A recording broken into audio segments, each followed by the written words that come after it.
I was on the hunt for the route of the Exodus, searching for the sea that Moses and the Israelites crossed after leaving Egypt. This sea was said to have miraculously parted, making a way for the Israelites to cross, and yet destroying Pharaoh and his army. The mystery of where this event took place has captivated people for thousands of years. Can I now verify its true location?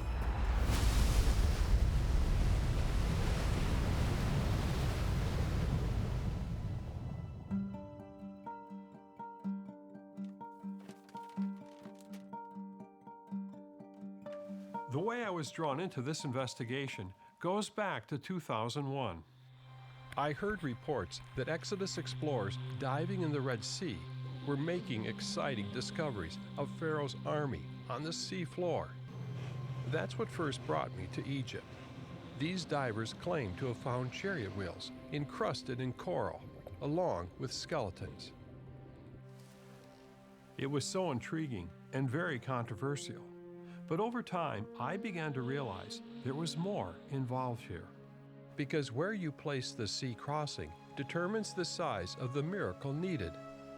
And it's the nature of this miracle that now grips me.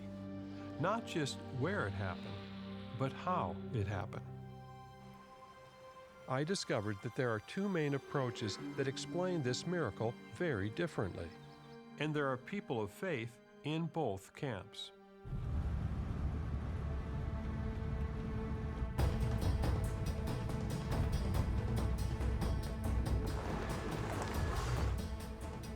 I traveled to the wilderness of southern Israel to meet with Australian Deborah Hearn. For Hearn, it all began in 1995 while on a family vacation to the Holy Land. She was introduced to the debate over the true location of Mount Sinai. She would become captivated with solving the mystery of the Israelites' journey in the wilderness and invest over 12 years of her life to research the subject. This culminated in her doctoral thesis on the route of the Exodus. For a long time, the idea was that the Israelites crossed down through here and crossed the Suez. Yeah. If you look at maps, Yeah. that are 300-400 years old, that this was a common understanding and that they went off into this mountain down here. I was raised on that view that they actually basically crossed through about 10 kilometres south of Suez, but it's still very deep. The wind can't do it. There's no way the wind can do it. You have to rely then on a spectacular miracle. Why mention the wind? Hearn brought up an important factor. One reason the Egyptian approach sees the sea crossing happening through a shallow body of water is because the Bible mentions the work of the wind. And the Lord drove the sea back by a strong east wind all night and made the sea dry land, and the waters were divided. Hearn takes the Egyptian approach, seeing the events happening on a small scale, with shorter travel to a sea crossing at one of the shallow lakes near Egypt. Why do you think that scholars started to shift away from the Suez and move the thinking further north to a more of a marshy lake? The shift from a spectacular Suez crossing happened because the scholars became uncomfortable with the supernatural, with the patently supernatural, and they were looking for a more natural explanation.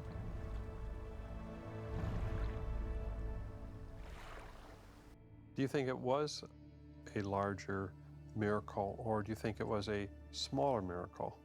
The text indicates it was very large. Jodelle Onstad was an agnostic that went on a 16-year personal journey looking for evidence of the Bible. Her search for answers led her into archaeology, history, and biblical research. She found the proof for God that she was looking for and wrote the nearly 1,200-page treatise, Yahweh Exists. Onstad takes a Hebrew approach, which sees the events of the Exodus on a much larger scale, including the miracles, with the sea crossing at the distant and deep Gulf of Aqaba. The one thing that separates Israel's God from all the other deities over the course of the history is this idea of the parting of the Red Sea, this huge miracle.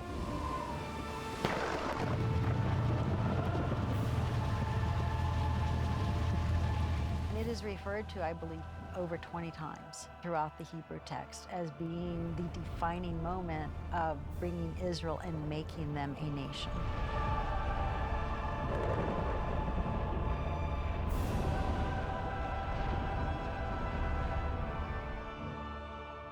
Talking with Deb Hearn and Jodelle Onstad, I could understand how their view of miracles impacts where they place the sea crossing. The Egyptian approach favors naturalistic explanations, meaning that God used something in nature to cause the miracle to happen, while the Hebrew approach sees miracles as spectacular events beyond natural explanation. I just want to know which of these views best matches the biblical account, because understanding the nature of miracles might be the clue to solving this mystery.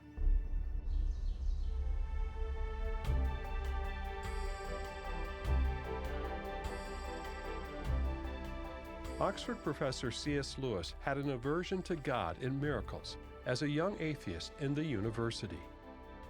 He would later change his mind and become one of the most influential voices for Christianity in the 20th century.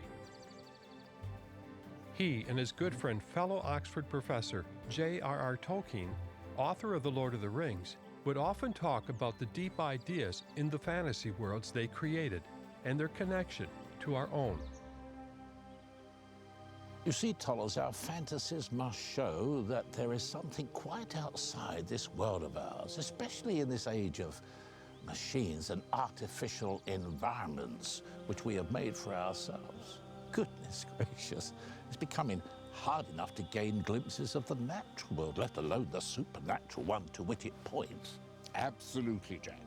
True magic is the power to do good. I am convinced that miracles are a retelling in small letters of that very same story that is written across the world in letters too large for some to see.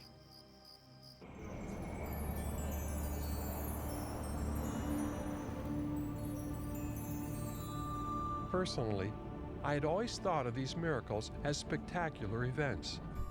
But I wanted to better understand how the Egyptian approach views God working through natural causes.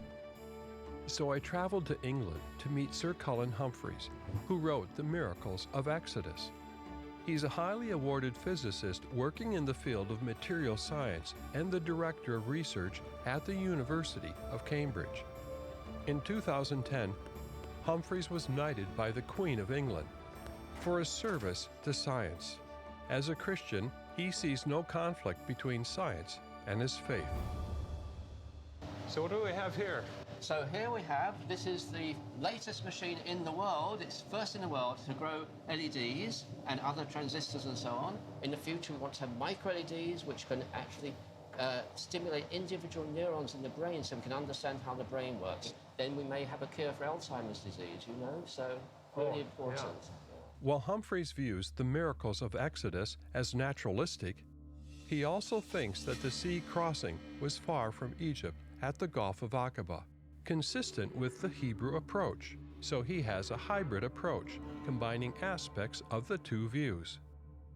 Why did you become interested in that particular story of the Exodus? The first thing which struck me was the characteristics of Mount Sinai described in the Bible match the characteristics of a volcano exactly. I mean, it's just superb observation of an erupting volcano that was being described. Mm-hmm. Professor Humphreys' view of Mount Sinai as an erupting volcano helped me to understand how many in the Egyptian view see all the miracles of Exodus. From the plagues to the parting of the sea and even the pillar of cloud and fire the Israelites were following. For them, everything had natural causes. On the morning of the third day, there was thunder and lightning, and a thick cloud on the mountain, and a very loud trumpet blast, so that all the people in the camp trembled. Now Mount Sinai was wrapped in smoke because the Lord had descended on it in fire. The smoke of it went up like the smoke of a kiln, and the whole mountain trembled greatly. And as the sound of the trumpet grew louder and louder, Moses spoke, and God answered him in thunder.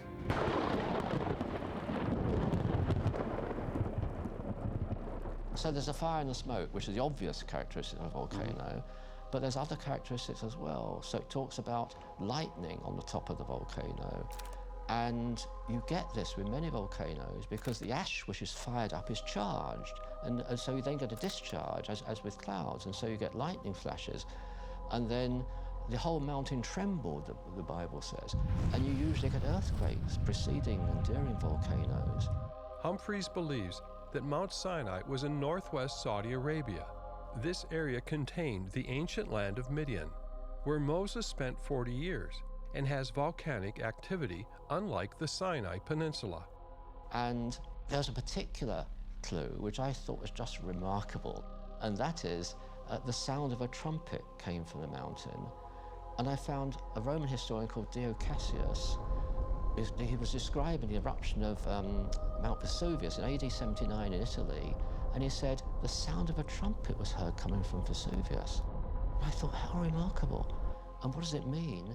And there's a good scientific explanation, and that is, in a volcanic eruption, hot gases are forced up, and they go through narrow cracks in the rocks, and musical notes come out. It's like blowing a trumpet. Like Wonderful. That. That's right, yes. I didn't know if I could do that, That's but I did. brilliant, Yeah. brilliant. That's exactly right. Yeah.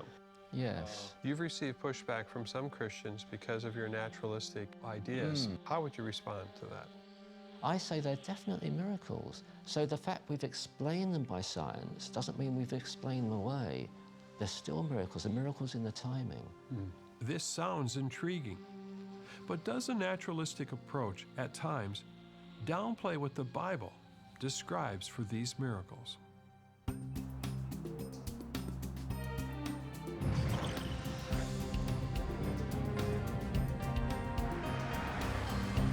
Over the last few centuries, the belief has grown that only what can be directly observed and measured should be considered valid. In the 1700s, famous Scottish philosopher David Hume challenged the credibility of miracles. Within a century, the ideas of Hume helped create a new naturalistic mindset among many scholars that would end up shaping the thinking of the modern world and challenge confidence in the miracles of the Bible.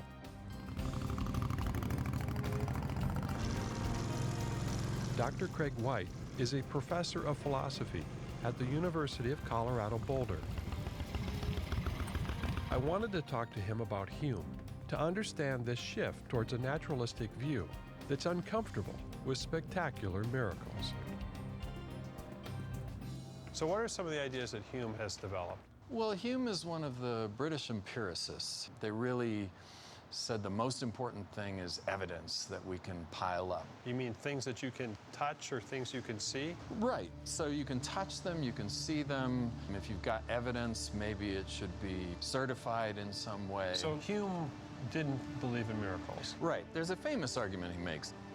If you're going to believe a story about something that happens in the world, some factual story, you need evidence.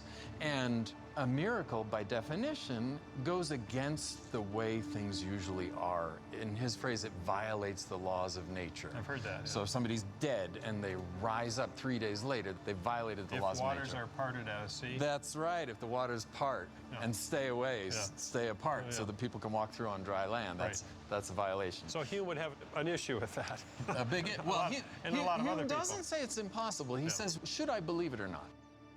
Hume's ideas spread, challenging the validity of biblical miracles in the minds of modern thinkers. But have his ideas also tempered the way many believers think about miracles? Do you think that there are such things as miracles that are actually supernatural, not just naturalistic?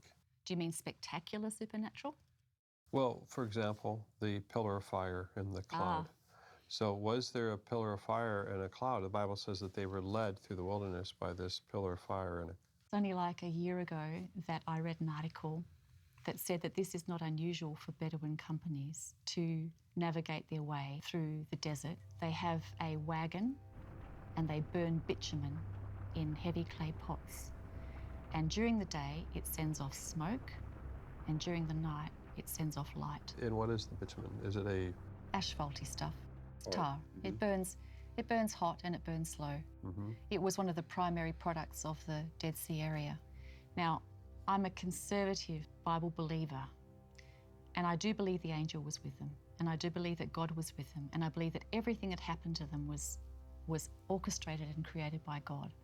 But I am open to the idea that God uses natural and otherwise explicable things to help us, to guide us, to support us, to protect us, to save us.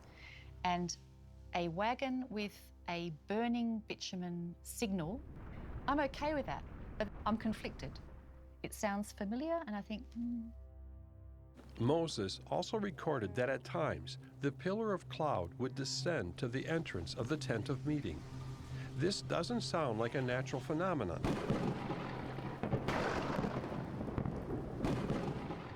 I believe that God can and does work through natural means. But the question is, did God only work through normal natural processes in the Exodus? Or were these miracles spectacular in a way that can only be explained by the power of God? Was there a pillar of fire leading the Israelites? I don't see how you can get around it. So what you're suggesting is that it wasn't a natural occurrence. No, the text states that it was a malak. Today we would say that's an angel. The Hebrew says it's God's messenger. And God specifically says, obey his voice. He will not forgive your sins. My name is in him. Don't you think the whole story is filled with these unusual things? You have a very theophoric element to this whole wilderness sojourn. And theophoric means? God-influenced, God-centric, where today we have this habit of really humanizing God. We don't like the ideas of anything out of the ordinary. We do not see things out of the ordinary occurring. So when we hear about waters parting, Israel walking on dry land, a cloud or a pillar, we're very uncomfortable with those things.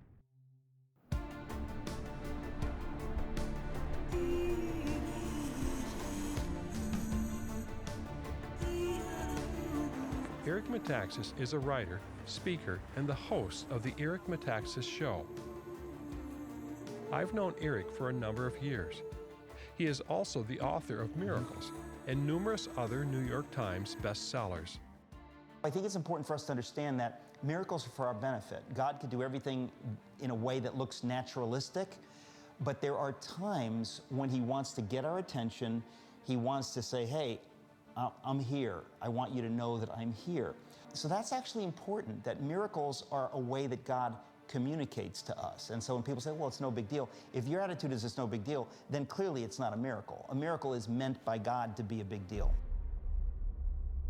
Dr. Jason DeRouchie takes the Hebrew approach.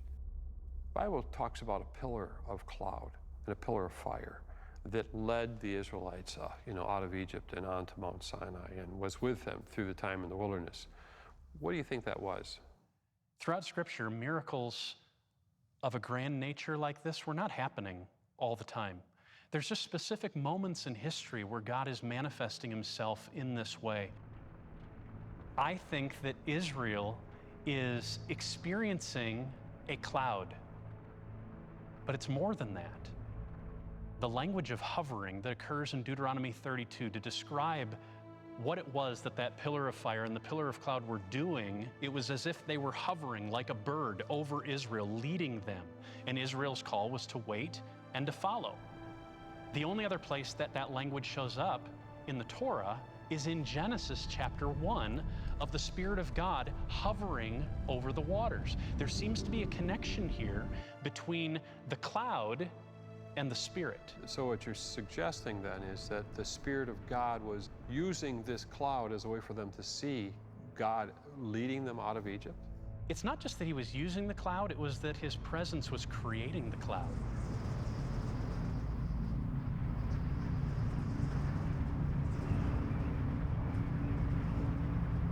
But what sea was this pillar leading them to? In my previous film, I had taken a close look at the biblical account to identify a sequence of 6 steps for the Exodus journey. In the Egyptian approach, the journey to the sea took days, but in the Hebrew approach, it took weeks. In part 1, I investigated the departure, direction, and desert steps for each approach. I had gotten as far as the detour to a dead end in the Egyptian approach. It suggests the detour was caused by forts and canals that ultimately trapped the Israelites at one of the lakes along the border of Egypt's Nile Delta. Now I need to investigate the Hebrew approach for the detour to a dead end. The Bible records that Moses and the Israelites journeyed out of Egypt until God tells them to turn and camp by the sea. The Lord said to Moses, "Encamp in front of Pi-Hahiroth, between Migdal and the sea, in front of Baal-Zephon. You shall encamp facing it by the sea." To rightfully locate the sea crossing site, one would have to find these 4 identifying places listed in the biblical account for the dead end. Pi-Hahiroth, meaning mouth of the canal or mouth of the gorge. Migdal, meaning tower or fortress. Yam Suf, the Hebrew name for the sea that was crossed. And Baal-Zephon, meaning Lord of the North, likely a place of worship for the god Baal. Egyptologist David Roll takes the Egyptian approach, which sees clear links between the biblical terms and locations near Egypt. It's a perfect fit, so you have all the toponyms in this region. So you have toponyms that match the biblical text. They almost triangulate the location. And you don't think that it was possible then that there was a crossing either at the Suez or over at Aqaba? I can't see it. As far as I'm concerned, they're just too deep, too difficult, and they're nowhere near where all these toponyms are. In contrast, those in the Hebrew approach, such as geographer Glenn Fritz, note that the Hebrew name for the sea that was crossed, Yam Suf, was used for the Gulf of Aqaba. The book of 1 Kings records that King Solomon built a fleet of ocean-going vessels at a place called Etzion Geber, here at the head of the Gulf of Aqaba. The Bible names this sea Yam Suf, the same sea it says the Israelites crossed to escape the Egyptians. And Fritz notes that it makes no sense for King Solomon to have sea-going vessels trapped in the lakes of Egypt. Besides the place names, the Hebrew approach also believes that the descriptions of the events given by Moses are important clues pointing to the Gulf of Aqaba. Here, there are 3 dead-end locations proposed. The northern tip is where Professor Humphreys believes the Israelites were trapped. In ancient times, this area had marsh flats with reeds that have since been largely covered up by the modern city of Eilat. You can see that was a very good site for them to be trapped because Pharaoh's army were pursuing them, and what we know is that to get down to the head of the Gulf of Aqaba, you had to go through quite a steep mountain drop, as it were, and it is known from Egyptian records that there was a bypass that chariots could take where they didn't go down that drop, they actually went up north and then came down again. And so you can imagine the Egyptian army dividing and the foot soldiers chase the Israelites and they'd be behind them, but then the chariots, they'd be in front of them. So they were surrounded. Their only means of escape was crossing this body of water. His proposal for a shallow water crossing caused by the wind is similar to the scenario at the border lakes of Egypt. And so if you have a strong wind blowing across a body of water, it forces it back, which then exposes dry land and the Israelites can cross. And so it's exactly as the Bible describes. So it's a natural event, but just at the right time. But there's another idea for a dead end that fits the hybrid approach and claims to have located all the place names specified in the Bible. Now retired, I met Dr. Fred Baltz at the church where he had pastored for over 40 years in Galena, Illinois. He's written a book on his findings called Exodus Found. The people with their various theories all have looked at where the water is, and I realized you have to look at where the water was. Colin Humphreys thought the same thing, but I'm looking farther north than his proposal. I'm looking at Timnah, because Timnah has the sites that we're looking for based on the Exodus text. As Dr. Baltz was investigating ancient maps, he ran across an unusual feature on one of them that revealed two bodies of water he had never seen before. This one shows a lake here and a lake here. Yeah, I see that. These lakes are there only on the 1896 map because this cartographer was there in the spring. Ah. He was there after the spring rains when the water gathers in those two places. And I received communication from someone in Israel just recently confirming it still happens. However, this location of Timnah is about 15 miles north of the Gulf of Aqaba and nearly 250 feet above sea level. How would this have been considered Yam Suf, the Gulf of Aqaba? I think due to the fact that it's in the valley, the same valley that extends all the way up to the Dead Sea, the Rift Valley, I think conceptually people would have thought of these other waters just to the very north of the Gulf of Aqaba as part of the Yam Suf. Twice I have visited this ancient site of Timnah. It was a copper mining center that was sometimes controlled by the Egyptians and later was on the border between Israel and Edom. Dr. Baltz believes this was the location for the dead-end step of the Exodus route at the sea. We're looking down on Timnah. 3 stone outcroppings. The one to the farthest to the right is what we would call a mesa.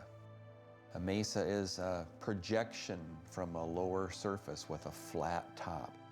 That's one of the definitions, the dictionary definitions of Migdol. Here, Dr. Baltz was associating the Hebrew word Migdol with a towering rock formation. There is a stone wall or the remains of a stone wall around the top of it.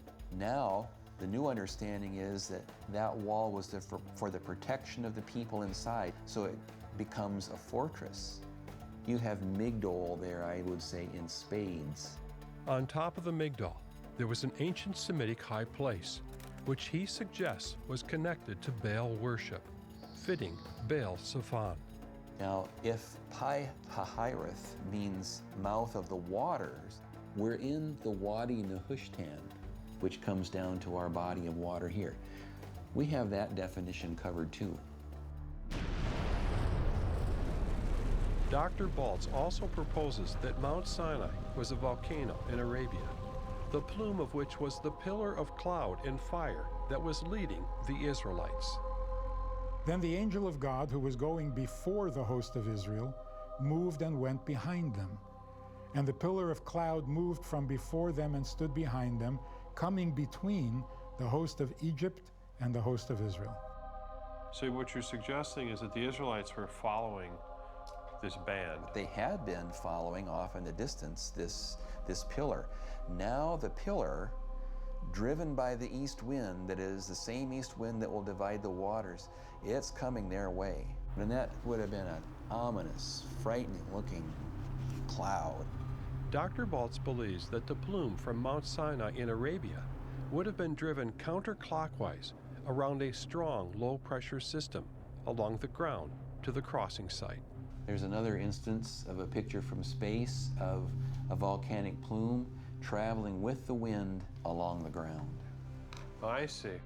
You're saying that this plume somehow came between them. It came across the ground because a strong east wind was driving it. But the Bible sort of gives this impression it was the angel of the Lord. And there again, I mean, I wouldn't deny that, but it was the Lord in the pillar of cloud that looked down upon the Egyptians. You couldn't see through it, and there's volcanic lightning in it. And it says that not one came near the other all night.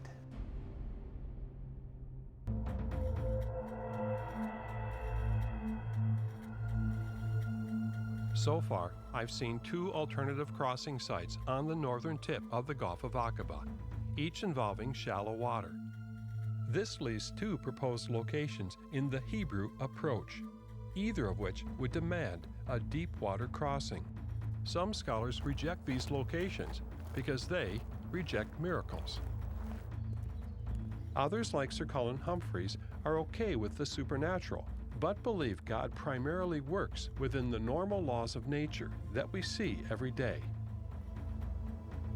And it would be impossible for deep water to part naturally by wind. But there's another big reason for the widespread rejection of a deep water Aqaba crossing: the personalities who have popularized the idea. It all began in 1960 with a photograph taken near Mount Ararat in Turkey of a mysterious boat-shaped object which was published in Life magazine. That drove Ron Wyatt on a lifetime pursuit in search of biblical evidence, beginning with Noah's Ark. I believe that God has preserved time capsules in different parts of the world, mostly in the Far East or Middle East there, and that these are to get the attention of people. Ron Wyatt was an amateur archaeologist and could be considered one of the first Exodus explorers of the 20th century, and the most controversial. He claimed to have found spectacular evidence for many biblical events, more than seemed possible for one man.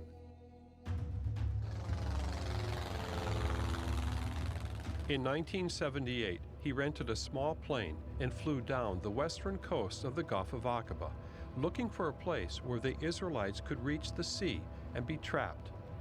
He found a deep wadi, a dry valley that led to Nuweiba Beach, a massive protrusion of sand out from the mountains.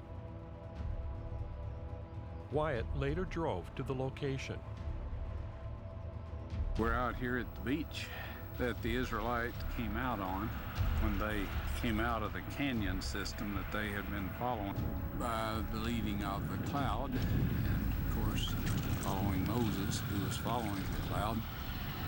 Out of the mouth of the canyon here, totally enclosed by the sheer cliffs on either side, and having arrived at the beach, I imagine they were rather shocked to look out and see a wide expanse of sea awaiting them. And from that point, they could go no further. And of course, when Pharaoh and his host came out behind them, they were quite ready to stone Moses. It was here that Wyatt started to dive, looking for the remains of Pharaoh's chariots on the seafloor. Over time, others who learned about his search joined in the effort, including Swedish DNA research scientist Dr. Leonard Moller. I saw Moller in a film about this subject, and that's how I became aware of the Exodus investigation. I was impressed with his scientific approach. In experimental sciences, we have a very standardized procedure to follow. You put up a hypothesis, you perform an experiment, you or others can repeat the experiment, you do statistics, you put it all together, you have a manuscript, and you publish it. That's the normal function for science. But if you go back in history, it's a totally different issue because we cannot repeat the experiment. But you can use scientific tools to investigate different parts of the history, and in that way you can apply science. So you have everything on. You have air? Yeah. Yeah, I don't have to open it. Moller and others continued the investigation that Ron Wyatt began. Since Wyatt first proposed Nuweiba Beach, it has become the most popular option for a deep-sea crossing in the Hebrew approach. So what detour would the Israelites have taken to reach a dead end at Nuweiba? Before turning, Dr. Fritz believes that Moses was heading toward a Mount Sinai location in Saudi Arabia. Now, Moses was commanded to bring the Israelites to the mountain of God. The normal route that would have been taken again would be across the peninsula, above the top of the Gulf of Aqaba, I don't think Moses was planning on having to cross a body of water to get to his destination. Now, Exodus 14:2 says that the Israelites were told to turn aside. The Lord said to Moses, "Tell the people of Israel to turn back and encamp by the sea. For Pharaoh will say of the people of Israel, they are wandering in the land, the wilderness has shut them in." They were to turn from the route that you normally would consider to be the direct way into Midian, and that they were to encamp between Migdol and the sea. And it's a place where you could either continue on to the east, as the blue route shows, or you could take a route that headed down to the only opening to the sea. And today, this opening to the sea is a place called Nuweiba. Now, the canyon that you see behind me is part of the southern route that would lead them up to Edom, or present-day Elat. This was the way Moses assumed that they would go. However, God instructed them as they actually turned northward here to go the way that would have required no sea crossing whatsoever. He told Moses to turn back, or in the opposite direction. And this, of course, led them down by the sea.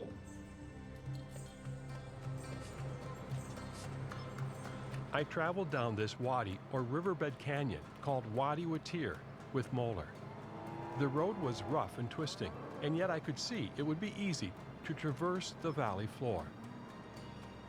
The description of Moses in saying that Pharaoh thought that the Israelites were trapped or imprisoned in the wilderness definitely applies to the geography and the geomorphology here. Very rugged peaks, one route in, one route out, no way to turn once you get into that wadi. Its steep walls are up to 7,000 feet high and lead to a mouth of a gorge. And we also read in the Bible that Pharaoh thought that he had the Israelites imprisoned in the wilderness. And the actual Hebrew word there it means closed or shut up in the wilderness. The first century Jewish historian Josephus wrote a description that matches the Bible well. Now, when the Egyptians had overtaken the Hebrews, they also seized the passages by which they imagined the Hebrews might fly, shutting them up between inaccessible precipice and the sea. For there was on each side a ridge of mountains that terminated at the sea, which were impassable by reason of their roughness, and obstructed their flight. And so, when we think of the language of Josephus, we think that the terrain adjacent to the crossing site had to be very rough terrain, had to be mountainous, had to have limited escape routes.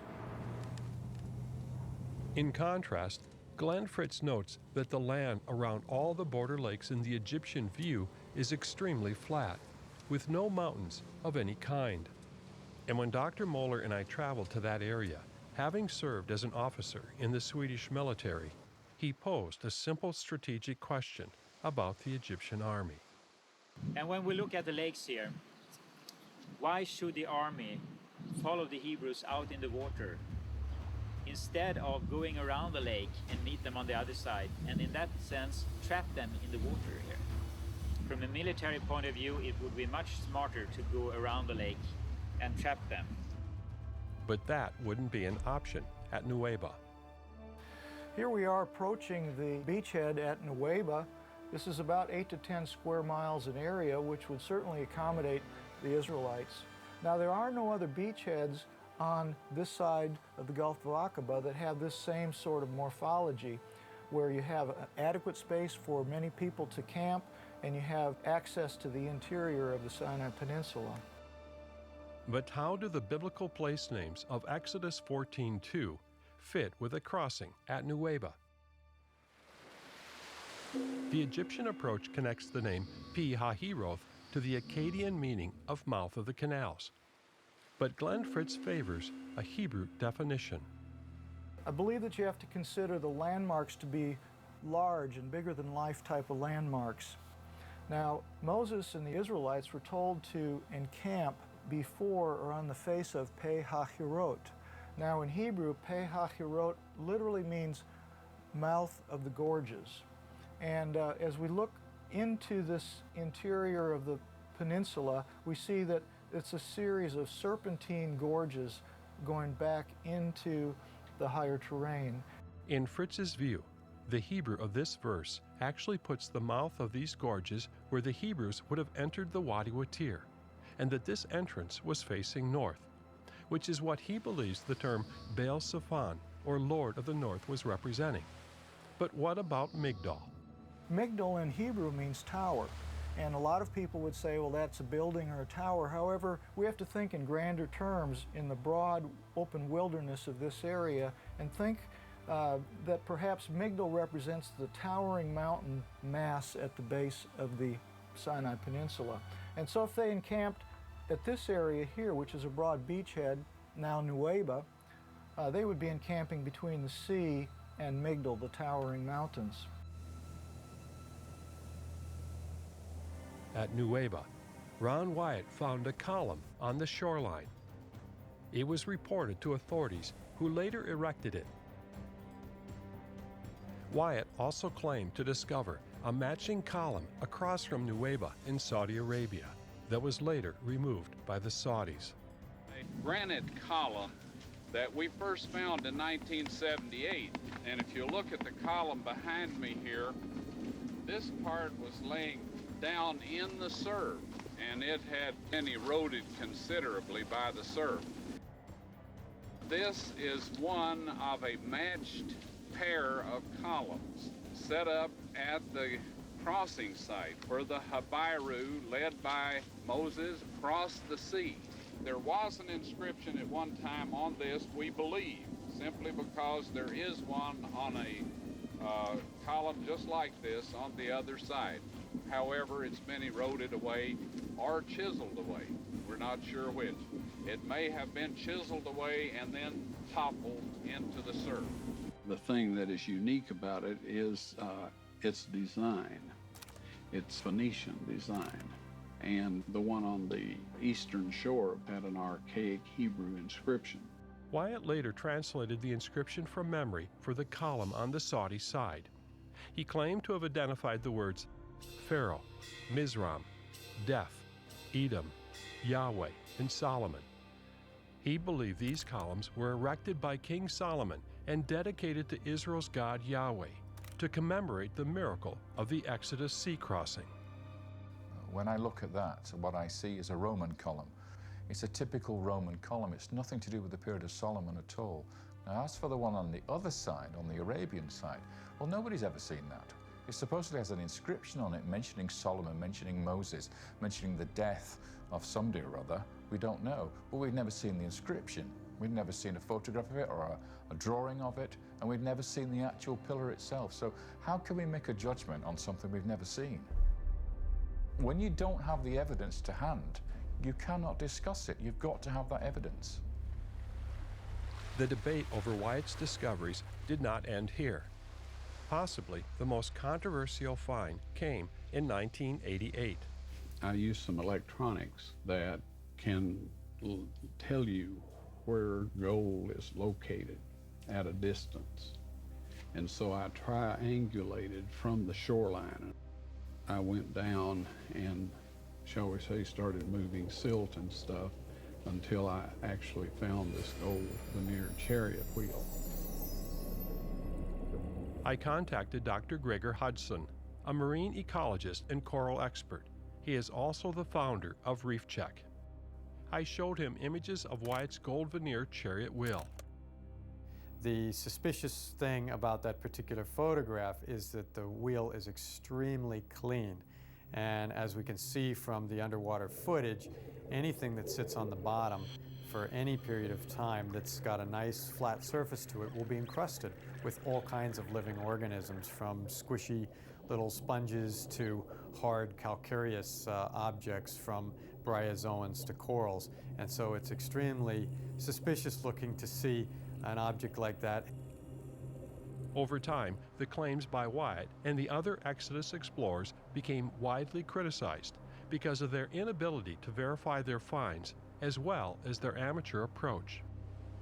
This has caused scholars to dismiss the Gulf of Aqaba as an option for the sea crossing, too far, too deep, and too controversial with its connection to Ron Wyatt.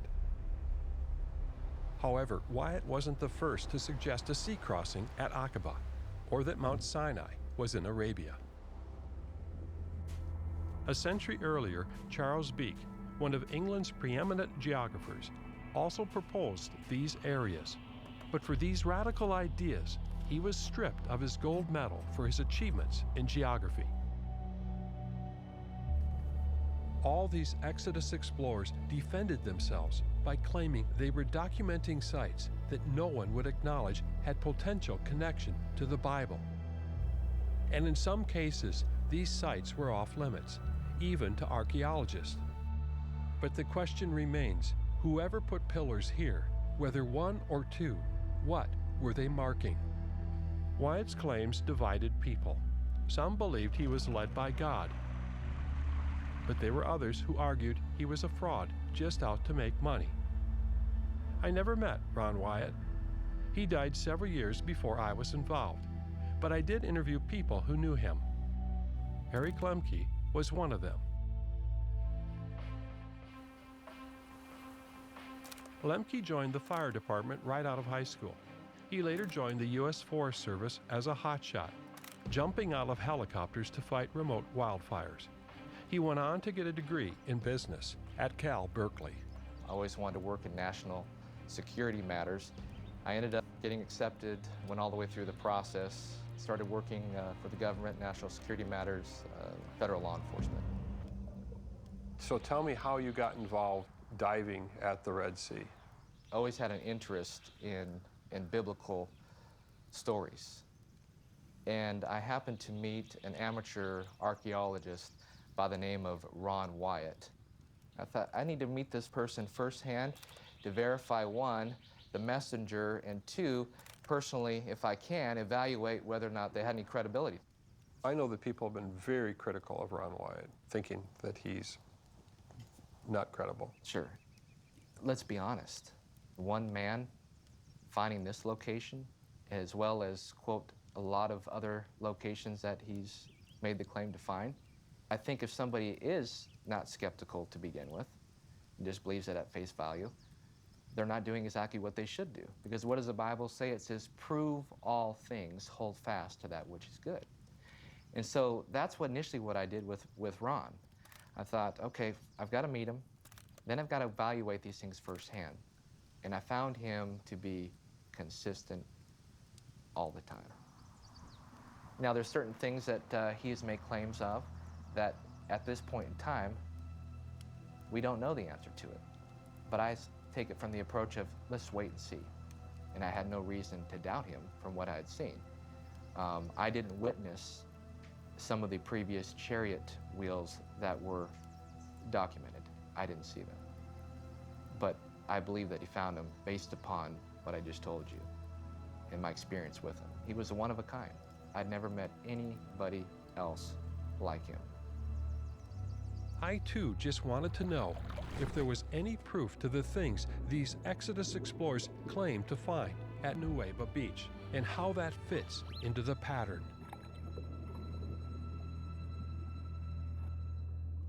Next, I need to investigate the southern end of the Gulf of Aqaba for its detour to a dead end.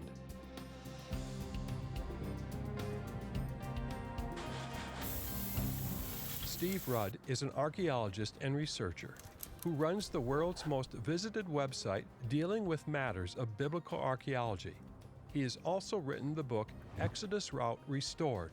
He takes the Hebrew approach and favors a dead-end crossing site at the southern end of the Gulf of Aqaba, at the Straits of Tiran. I started by using just the Bible alone. I didn't use literary sources. I didn't use archaeology. I didn't use anything. I ignored what everybody said and just sat and looked at what the Bible said. And it was then that I conceived that the crossing point must be somewhere down here, and that, of course, automatically forces Mount Sinai in Saudi Arabia. What general route do you have the Israelites taking to the sea? So it comes down here, and I call this the Exodus Highway. It's about 18 to 20 kilometers wide. It's perfect travel for a large population. And when you cross the sea, you've got the same thing continues over here. Very, very easy travel. And so what I believe is the Israelites came down here and they came past to Etham, and they were trapped at Etham. They came to a dead end. Why? Because there's a series of mountains that go all the way over here, and it's impassable. You cannot walk through here. The water comes straight down in a sharp angle. They're really trapped hard here. God says, turn back. It means, for example, when Isaiah is calling the people to repentance, he uses the same word. Come back to the Lord, turn back to the Lord. And we know the word repentance means to change 180 degrees direction. And so it's very natural to have this mean a reversal and what I call a backtrack. Etham is one of the most critical markers for all the crossing points, of which of all the potential crossing points that I'm aware of, this one here is the only one that fits perfectly where they're genuinely trapped. But they came back and they camped here. It was at this point that Pharaoh realized this geography, that he could come down, if he could just get to right up here at Succoth. Get up here? He's got them. He figures he's got them trapped. So he comes down with his 600 chariots, and they would stop right about here. And so you're placing Migdol, Pi-hahiroth, and this area over here. Tim, Pi-hahiroth, probably what it means is it's designating the tri-intersection of the three bodies of water that intersect at this point. Now the Migdol, if you have, the copper mines over there and the copper mines up at Timna, you've got the Egyptian seaport, there's going to be travel through here, and it's very logical for a Migdol to be somewhere in here. We don't have any archaeology for any of these sites. There is archaeology for Migdols up on the northern coast, and people say, oh, well, there's none down here. Well, Migdols were everywhere. It just means a fort, a tower, a watchtower. One reason Steve Rudd thinks a crossing at one of the border lakes would not fit the Bible is that after they crossed, the Israelites would still have been in close proximity to several Egyptian forts. When they crossed the Red Sea, they felt safe. They were rejoicing. Crossing the Red Sea is, in the Bible, the time of Israelite salvation. So over here, they wouldn't start having any rejoicing because you would not feel safe. They would start running. They'd just keep running.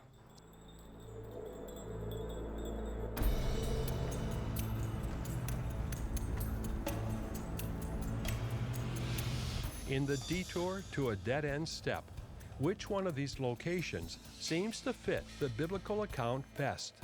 In the Egyptian approach, it's a fortress that causes the detour, which sends the Israelites to the near side of one of the marsh lakes along Egypt's border.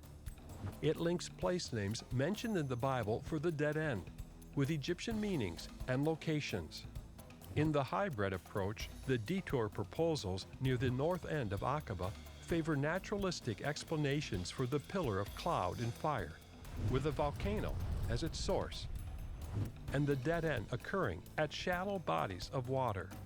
In the Hebrew approach, the detour in the central Nuweiba beach proposal would have been an unexpected turn off the main way to Midian that led through a gorge to a massive beach where they were shut in on all sides by mountains. The detour at the south end of the peninsula's Straits of Tiran was caused by an impassable mountain range. So it comes down to this: which evidence is stronger, the Egyptian place names at the border lakes or the biblical descriptions of the journey found in the Hebrew approach? As I looked further into the scriptures, I saw something very revealing that might give me a clue. People of Israel cried out to the Lord. They said to Moses, "Is it because there are no graves in Egypt that you have taken us away to die in the wilderness? What have you done to us, bringing us out of Egypt?" Egypt controlled various territories at times, but historically, the ancients defined Egypt proper as the lands watered by the Nile River. And Glenn Fritz notes that with a dead end at the Gulf of Aqaba, the Israelites would have been both outside of Egypt and in a wilderness, in line with what this verse states. However, on the near side of the border lakes, they would have still been in Egypt. I'm now ready for the fifth and final step in this phase of the investigation. Deep Sea, and explanations for the Egyptian and Hebrew approaches for the Red Sea miracle. And you cast their pursuers into the depths as a stone into mighty waters. I wanted to start with the Egyptian approach and its naturalistic explanations. How does it explain the waters parting in a shallow water scenario? The Bible tells you it's a natural mechanism. It's explicit. The Bible says Moses spread out his hand over the Red Sea, and the Lord sent a strong east wind which blew all night.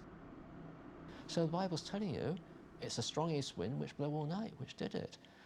And it's still a miracle because, you know, the timing. But I would explain all that by something that's called wind set down, which is well known to scientists.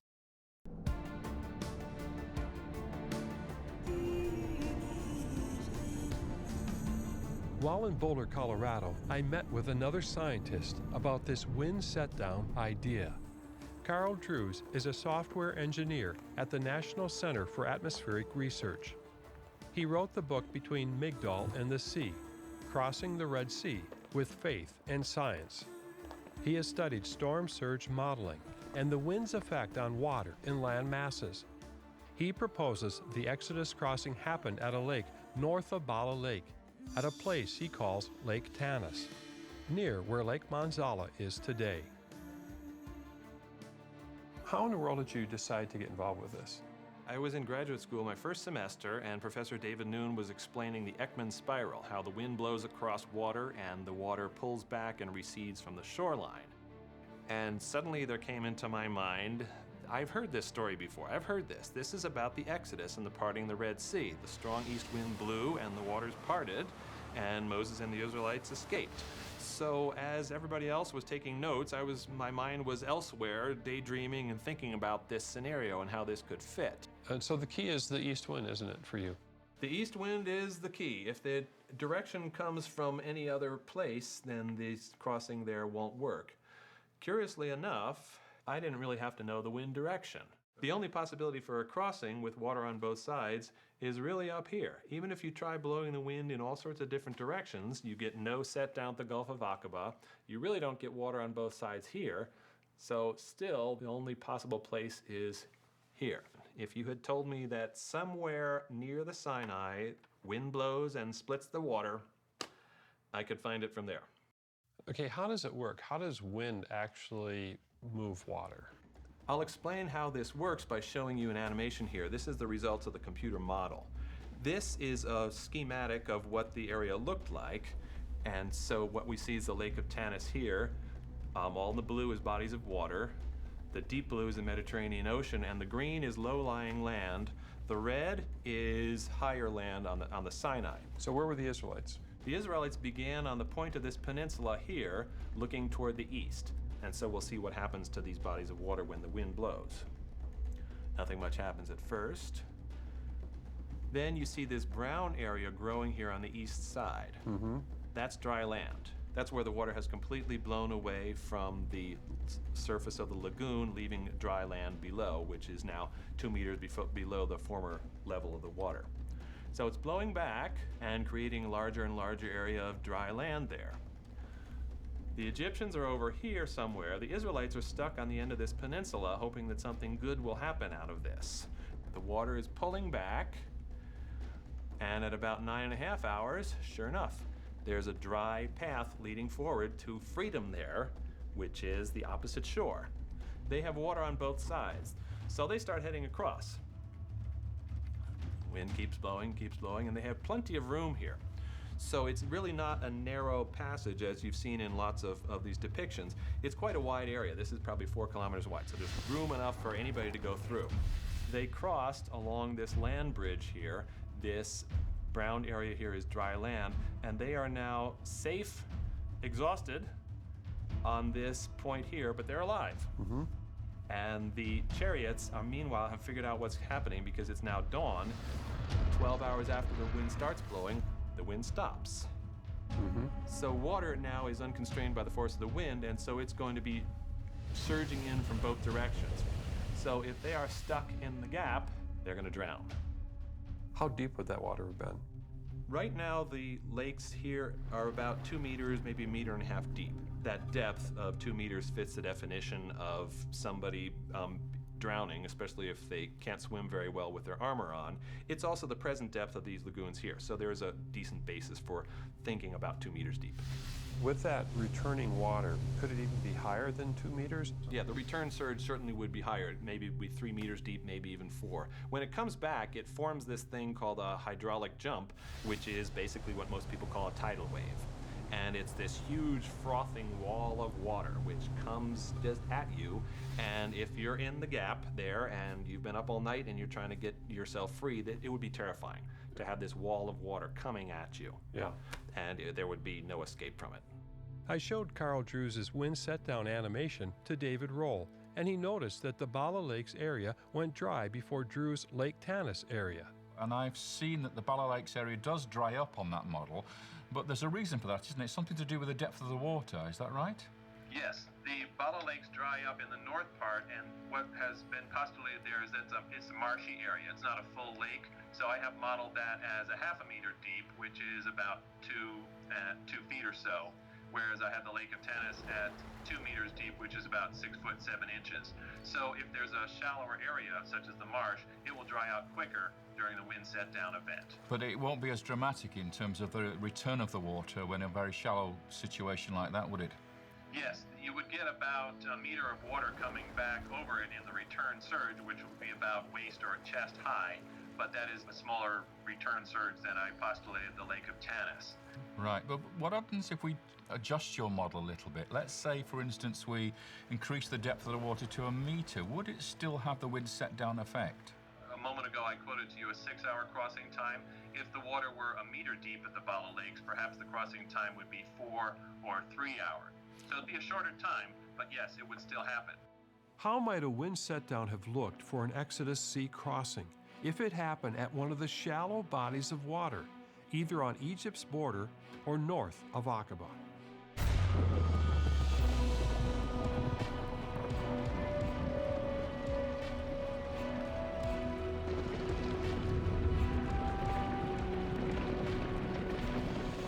Then the angel of God, who was going before the host of Israel, moved and went behind them, coming between the host of Egypt and the host of Israel.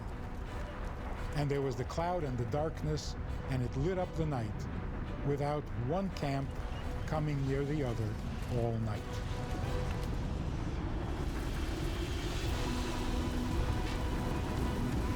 Then Moses stretched out his hand over the sea, and the Lord drove the sea back by a strong east wind all night and made the sea dry land. The waters were divided. People of Israel went into the midst of the sea on dry ground, the waters being a wall to them on their right hand and on their left. One of the things that came up when I announced this research was, is this a miracle or is it not a miracle because you've shown it can happen according to the laws of physics? The shorter answer is this absolutely a miracle. This event happened precisely when they were there, and I would say that that again is showing the hand of God. The Israelites thought they were going to die when the sun went down, and in the morning they ended up alive over here, and that's a miracle. The Egyptians pursued and went in after them into the midst of the sea, all Pharaoh's horses, his chariots, and his horsemen. And in the morning, the Lord, in the pillar of fire and of cloud, looked down on the Egyptian forces and threw the Egyptian forces into a panic, clogging their chariot wheels so that they drove heavily. At the Timnah shallow water crossing site north of Aqaba, Dr. Baltz had an interesting observation related to Exodus 14:25. It states that when the Egyptians pursued, the Lord in the pillar of fire and cloud clogged their chariot wheels, so they had difficulty driving. They may have pursued actually through this volcanic dust coming down on them. The little microscopic particles are very sharp. This is like new sand. and so it is notorious for destroying mechanical things. This got into these bearings and started to destroy the bearings from the inside. It cut wood shavings loose, and those wood shavings tended to fill up the void between these collars and the axle and stop it from turning. Either way, you have a disabled chariot army. Then the Lord said to Moses, "Stretch out your hand over the sea, that the water may come back upon the Egyptians, upon their chariots, and upon their horsemen." The Lord threw the Egyptians into the midst of the sea.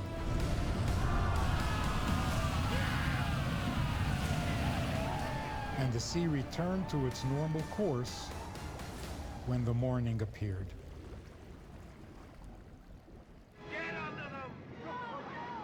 This kind of shallow water crossing, however, doesn't match what I saw when I was a kid watching Cecil B. DeMille's The Ten Commandments. Behold his mighty hand! It was on in the evening every Easter Sunday and became a special tradition in my family that often included popcorn and sometimes root beer. Who shall withstand the power of God? I could see the Bible coming to life, with Pharaoh's army being drowned in the mighty Red Sea.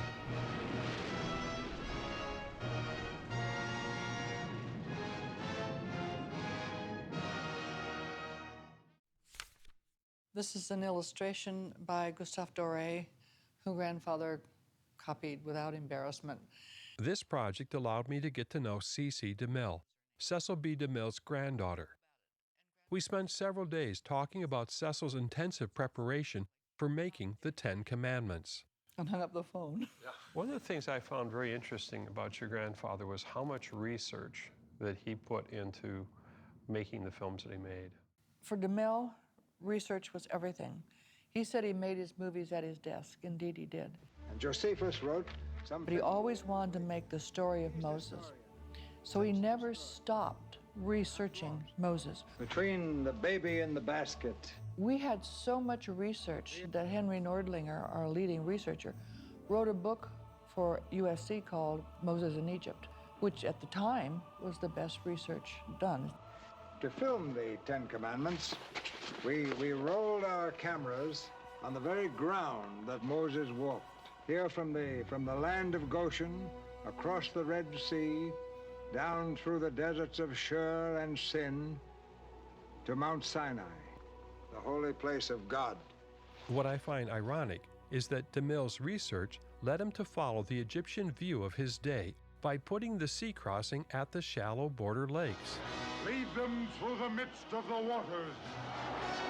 And yet his film depicted a grand miracle with high walls of water through a deep sea, in line with the Hebrew view of what the Bible seems to be describing.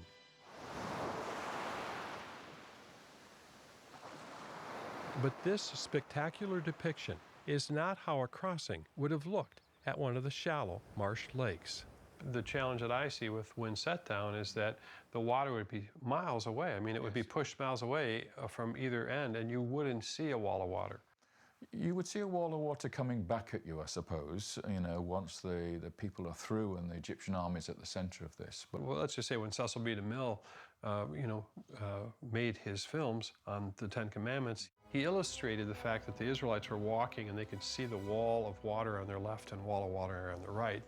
That's the impression you get when you read Exodus. It is, and in some ways it's the cultural impression you get from Cecil B. DeMille's movies. You've got this vision in your mind now of that's the way it should look, but it's not what the Bible says. Well, it does say that there are walls of water. Yes, but not deep walls of water, not high walls of water. That's the issue here.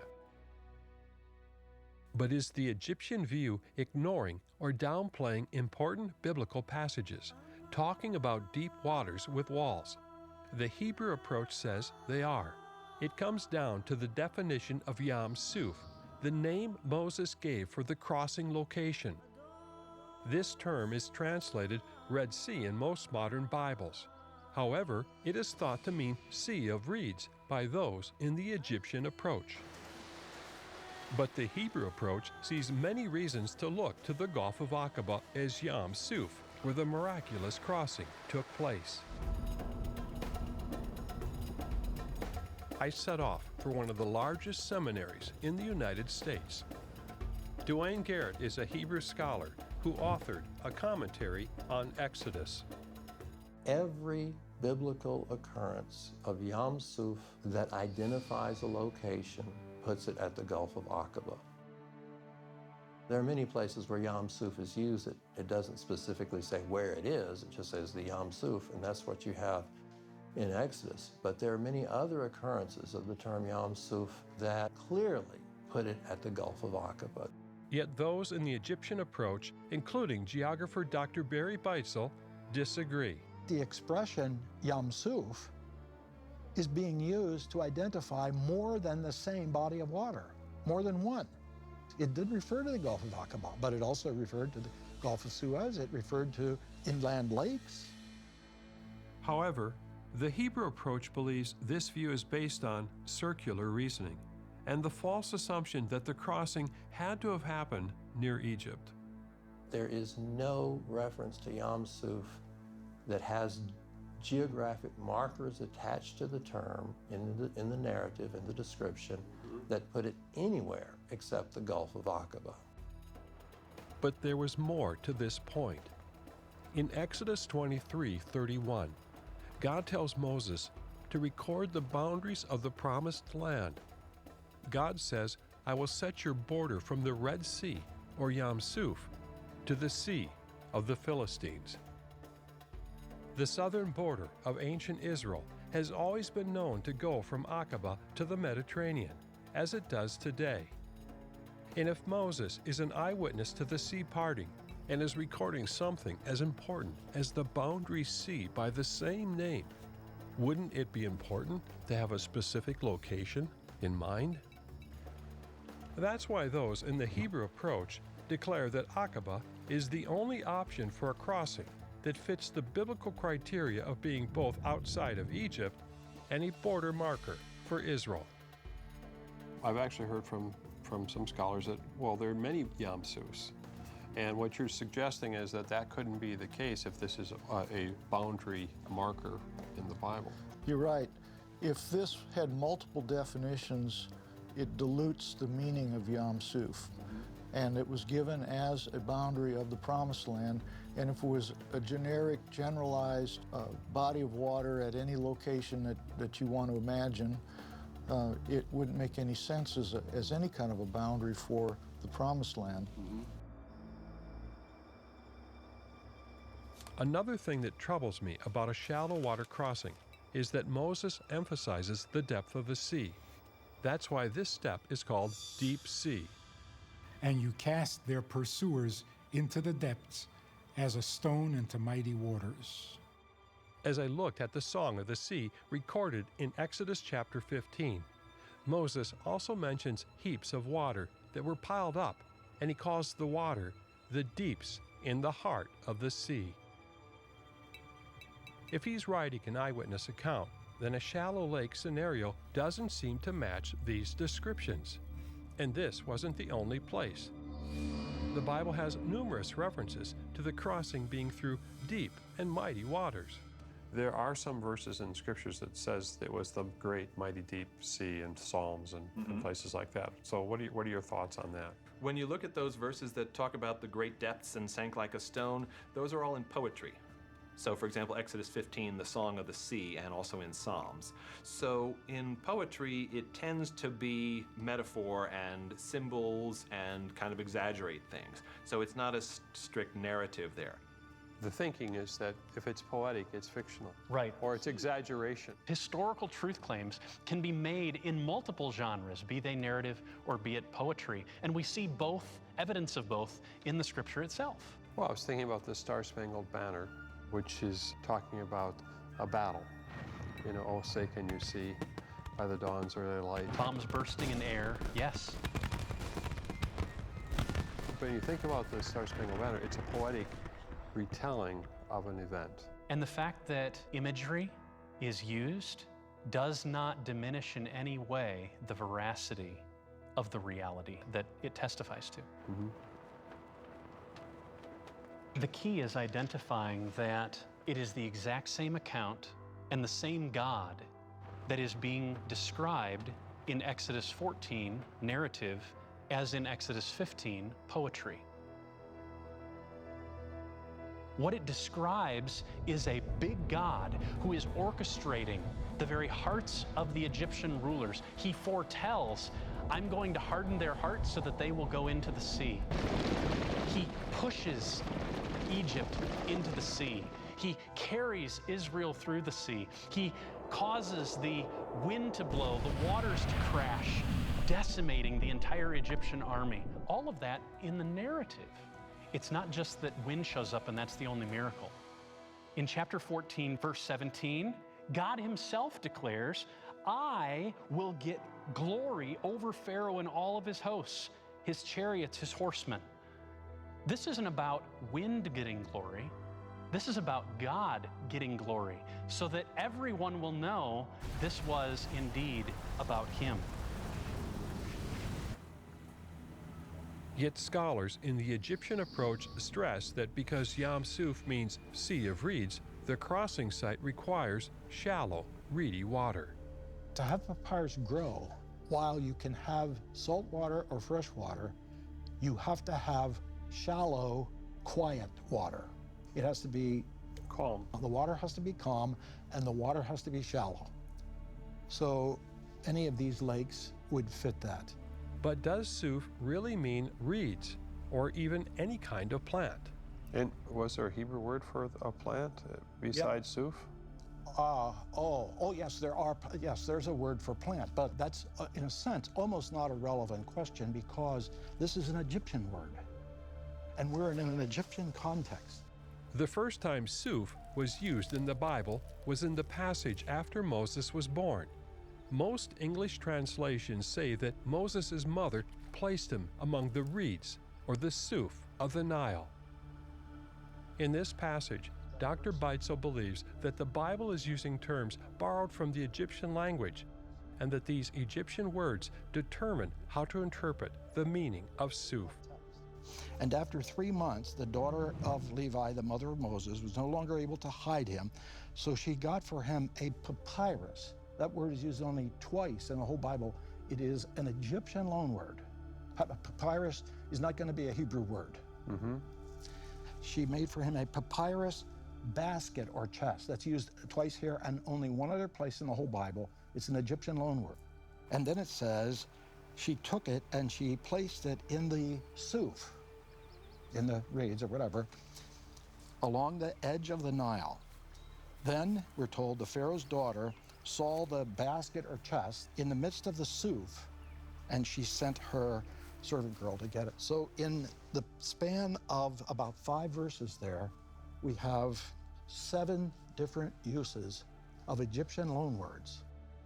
So what you're saying is that the Bible in those chapters is borrowing or taking, as you call them, loan words? Or These are loan words. And what you're suggesting is that the word Suf is not as much Hebrew as it is Egyptian. I don't think it's Hebrew at all. And that the word Suf means reed, right? Yes, and it's embedded in the immediate presence of 5 other technical Egyptian words. The Sea of Reeds for the Hebrew Yam Suf nowadays is a common translation, but I personally don't think that's accurate. It is not the translation that was preferred in the ancient world. They translated it as Red Sea, not as Sea of Reeds. They're trying to connect the route of the Exodus and the crossing of the sea to these little lakes that are on the eastern edge of the Egyptian delta, but I just don't think that's what the Bible is saying. The question is, are the Near Egypt crossing sites just the result of Egyptology's bias in linking Bible place names to Egyptian words and locations? For example, the Egyptian place name Patufi, or Place of Reeds, was known to exist near the border lakes and is thought to connect to the Hebrew name Yam Suf. This focus on Egyptian words began with the birth of modern Egyptology, which in time would be incorporated into the Egyptian approach to the Exodus. It started in 1798 when Napoleon and his French army campaigned in Egypt, sparking a fascination with all things Egyptian. During that expedition, the famous Rosetta Stone was discovered. On my trip in 2002, Dr. Moeller and I stopped to film the stone at the British Museum because it was the foundation of modern Egyptology. This is the very old Rosetta Stone that was found in the Nile Delta, 1799, by a French officer, and it was then later brought to the British Museum in 1802. This artifact, dated at 196 BC, recorded the same message in 3 different scripts: Egyptian hieroglyphics, Egyptian Demotic, and Greek. It took some 3 decades before they, by the use of these 2 types of hieroglyphs and the Greek, to translate the dead ancient Egyptian language. And by this stone they got a key to get a fuller understanding of all things we know of today in ancient Egypt and the history and the literature. The Greek writing next to the 2 Egyptian scripts was how the code of the Egyptian hieroglyphs was broken, flooding the land of Egypt with scholars eager to discover the secrets of the pharaohs. These treasures of Egypt allowed it to become the dominant authority in the study of ancient history and to influence how people viewed the biblical text. Was there a more Egypt-centric view of the story because of Egyptology? No, I would say absolutely not. That doesn't hurt. But modern Egyptology doesn't give us all of those Egyptian loanwords. I was just thinking about the connections between certain names like Tufi and Suf. Yeah, those are Egyptian words, those are Egyptian loanwords, but there's no argument against that. Mm-hmm. I know of no professionally trained Egyptologist who has taken another view. Gardner, Simpson, Grohl, Kitchen, Biatek, and Huffmeyer. To me, that's very significant. But that's my point. These were all Egyptologists with an Egyptian approach to the Exodus. I'm just asking the question, have 2 centuries of Egyptology changed the way we see the biblical account? Because not all agree with Suf's connection to reeds.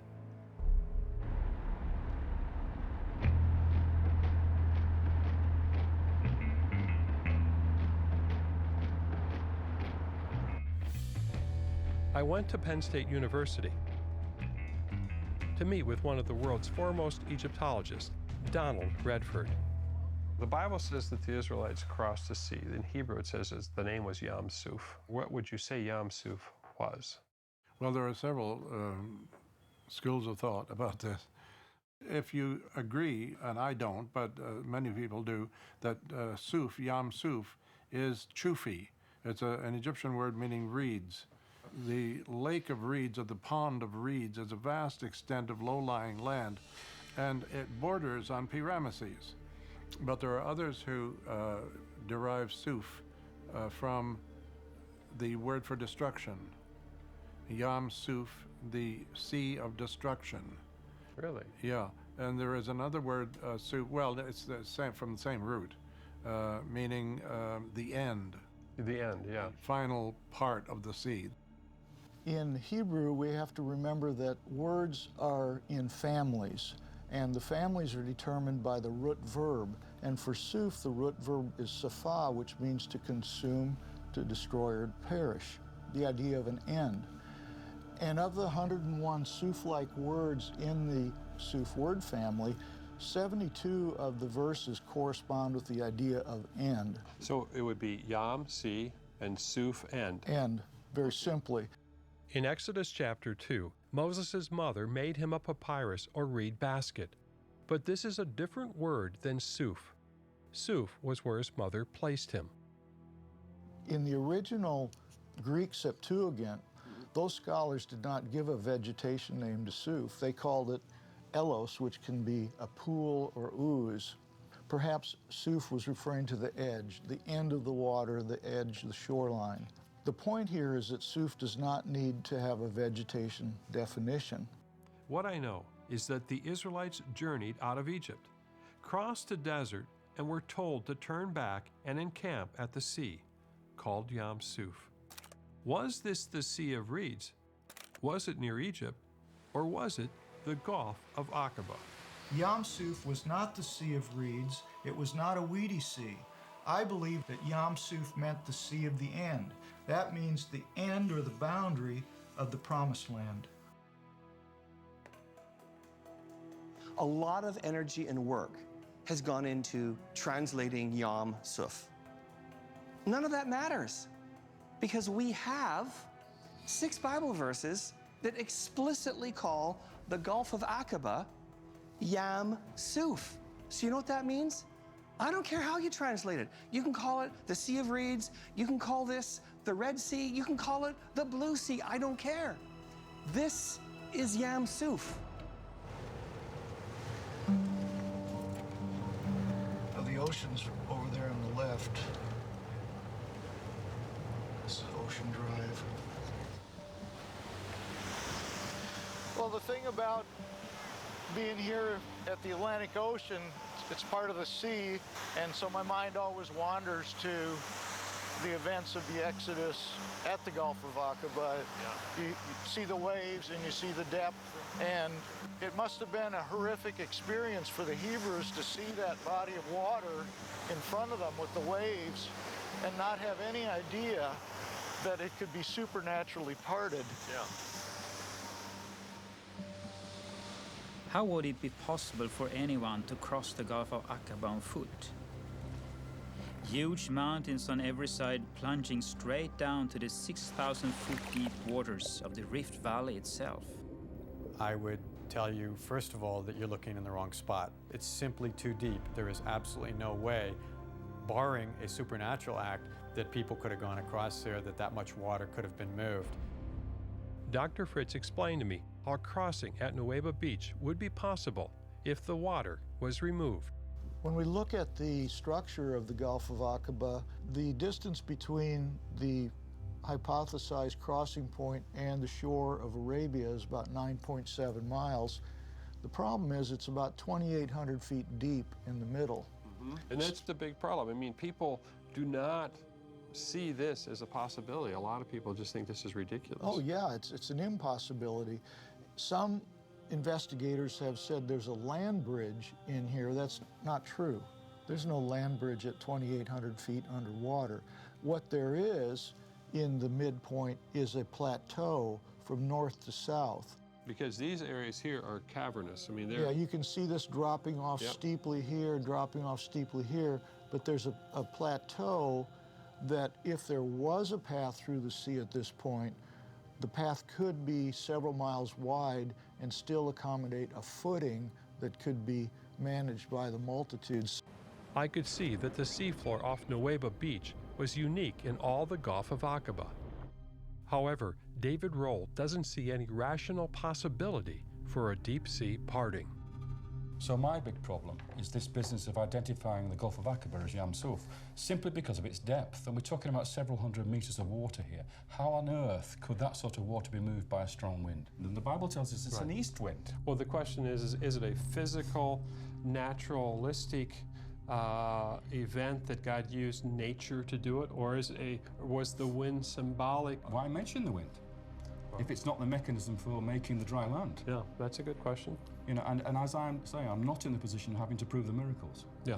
Okay, that's the job of people who think you can dry a sea like that going down several hundred meters to dry land and walk across that and hold these enormous heights of water up.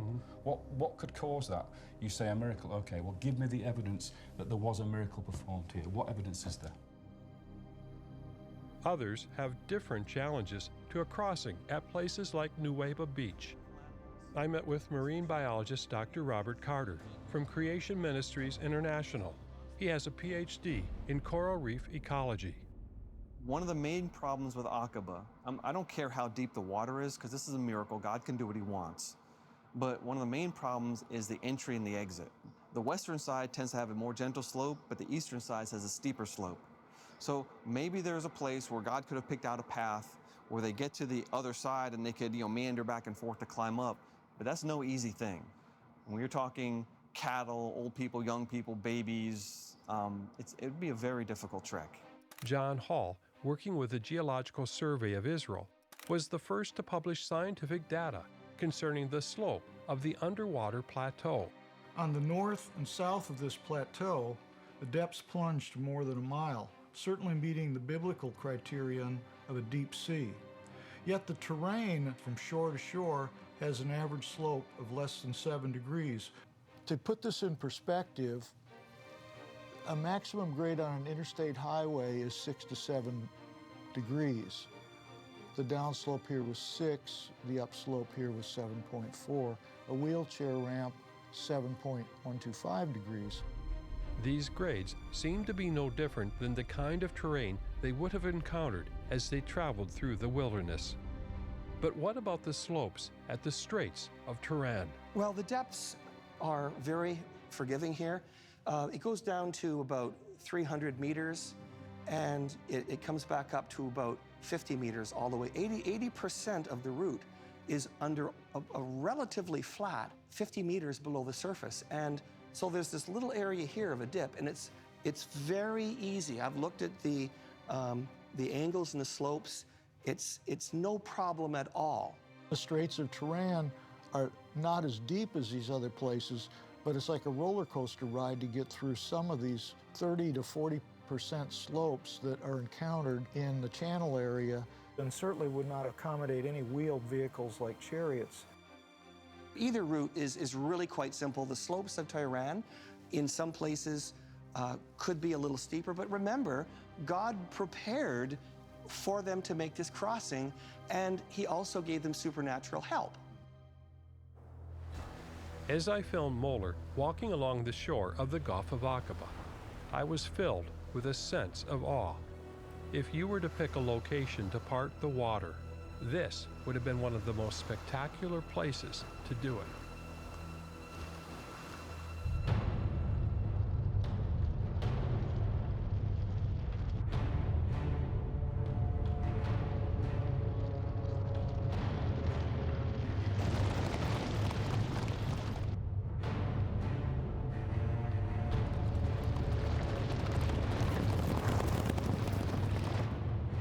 And Moses said to the people, "Fear not, stand firm, and see the salvation of the Lord, which He will work for you today. For the Egyptians whom you see today you shall never see again. The Lord will fight for you, and you have only to remain silent."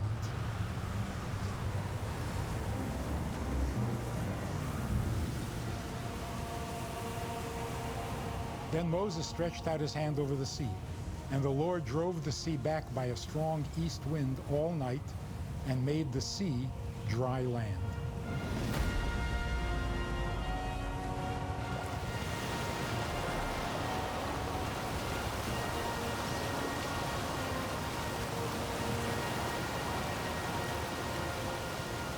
The waters were divided.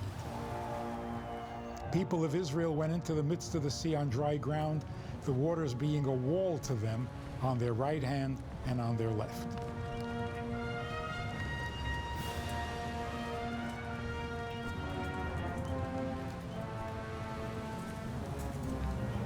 And the psalmist says, "When the waters saw you, O God, they were afraid. Indeed, the deep trembled.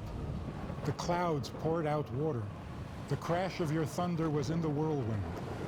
Your lightnings lighted up the world, and the earth trembled and shook. Your way was through the sea, your path through the great waters, yet your footprints were unseen."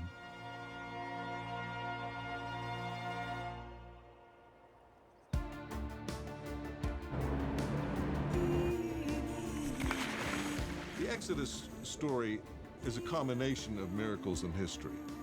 Now, the miracles you can't deal with archaeologically or rationally because they're miracles. I went to Washington, D.C. to talk with Herschel Shanks, the founder and editor of Biblical Archaeology Review. He is an attorney who became interested in the archaeology and the history of the Bible after visiting Israel, the land of his heritage. Whether the Red Sea parted is a miracle. Whether the 10 plagues happened is a miracle.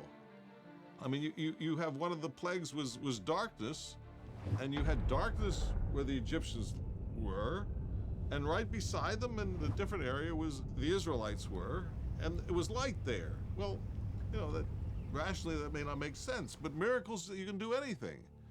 So you have elements of miracles, and we cannot ask ourselves rationally whether they occurred. The text describes that the water was as walls on each side of the people. And we don't know of any scientific explanation or what phenomena that would cause that.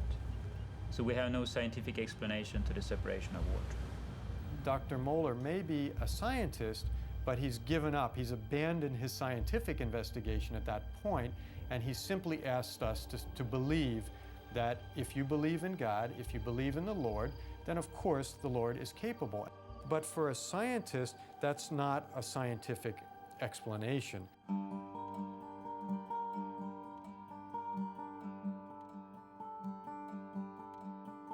To many modern thinkers, the miracles are just too fantastic to believe. And then there's the God question that makes people uncomfortable. Yet this seems to me to be the central question of the whole event. Does God act in history? And if so, how? The modern prejudice against miracles goes back to the arguments put forth 300 years ago by David Hume. And he says, well, given that there is lots and lots of testimony that seas don't part and dead people don't rise, what kind of evidence would we need to overcome that? Well, what kind of testimony? We would need very, very strong testimony. It would need to be recorded at the time by educated, thoughtful people with good character, and then it would need to be written down right away and so forth. So he says that's what you would need for a miracle, but you never get it. So basically, when people report miracle stories, the evidence isn't nearly good enough. And on top of that, we're gullible. Generally, people like to hear stories and tell them again, and people gossip and start passing stories on, and they get better and better with the telling. So miracles probably come from that. But as I listened to Hume's requirements for believing a miracle, I could see that Moses, in fact, fulfilled all the criteria. Theologian Dr. Craig Keener confronted Hume's arguments in his 2-volume set, Miracles. If we talk about Hume for a little bit, what was the argument? But if you had to summarize it in one part, it would be that uniform human experience is against miracles, or at least against us accepting that something is a miracle. And the problem with that argument is it becomes circular when you have testimony of miracles and you dismiss it on the basis of uniform human experience. The question is, can science really explain everything? In each discipline, we need to apply the standard of evidence appropriate to that discipline. For history or for journalism, you can't always experiment on something. If somebody died, you want to find out how they died, you don't kill them again. You have to recognize that the testimony of a reliable witness is itself evidence. Philosopher of science Stephen Meyer received his PhD from Cambridge University. He's written numerous books, including The Return of the God Hypothesis. If God exists, then miracles are entirely possible because there is a God there to act. There's no reason to think that a biblical miracle actually violates the laws of nature. If I toss this ball in the air and cause it to elevate, I'm not causing something to happen that violates the law of gravity. Ordinarily, we would expect that a ball would fall to the earth. But if I introduce a countervening force and toss the ball in the air, I've simply introduced a force in opposition to the ordinary force of gravity and therefore caused something unexpected to happen. C.S. Lewis also disagreed with the popular view that many had taken from Hume, that miracles were irrational. It is quite inaccurate to say that a miracle breaks the laws of nature. It doesn't. Indeed, one must believe that nature works according to regular laws before you can notice something that we are quite unaccustomed to seeing. Rule out the supernatural and you will not see miracles. Yes, the prison that we create for ourselves is thinking that matter and what we see is all that exists. Just because science doesn't have the explanation doesn't mean that there isn't an explanation. And a logical explanation is it was a miracle, that there is an intelligence outside this universe that helped make that happen. If I, as an agent, can introduce an unexpected event into nature, then surely God, as the ultimate agent, who's responsible for the laws of nature themselves, is capable of introducing an event which may produce something surprising. Professor Garrett normally takes a Hebrew approach and doesn't have a problem with spectacular miracles. But when it comes to the parting of the sea, he believes the text emphasizes the work of natural wind, which would require shallow water. For me, the most important thing is the Bible explicitly says there was a natural cause. And the natural cause was the east wind that blew all night. And so you have to acknowledge that the Bible requires a natural cause. It was not just that the water stood up supernaturally with no physical cause. Any wind that would have come and performed something like that had to have had some sort of divine guidance. And again, we are very uncomfortable with miracles, with anything that cannot be explained by science. If this is real, if this is true, then it's time that we get comfortable with it. It was the wind holding the water at bay in a way that it wouldn't ordinarily do, but which it did do because of God's exercising his powers of agency, just as you and I have powers of agency and can affect unexpected changes in physical systems. Verse 21, Moses stretched out his hand over the sea, and it was the Lord who drove back by a strong east wind all night and made the sea dry land. Yes, the wind was there. He was using it, and yet the text is clear. Yahweh was at work in pushing back the water. It's interesting to see how DeMille reflected this thinking with the insights of an old man. The wind opens the sea! God opens the sea with the blast of his nostrils. He was the ultimate mover. He was the decisive agent. The wind was merely instrumental in his hand. The Egyptians pursued and went in after them into the midst of the sea, all Pharaoh's horses, his chariots, and his horsemen.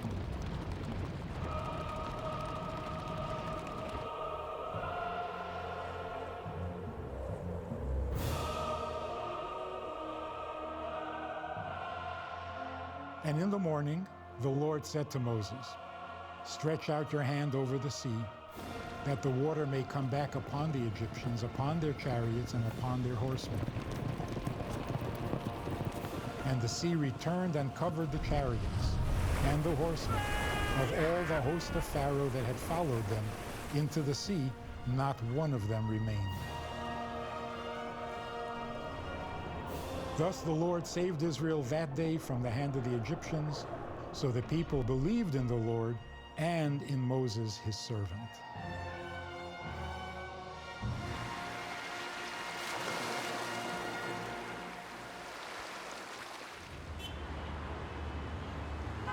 According to the Bible, the sea was large enough to destroy all of Pharaoh's chariots and army. The amount of debris left behind must have been massive.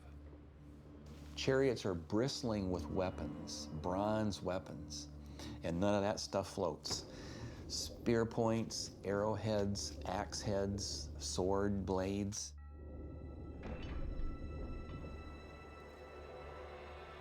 Ever since Ron White identified Nuweiba Beach as a potential crossing site, divers from around the world have been searching for the remains of Pharaoh's army.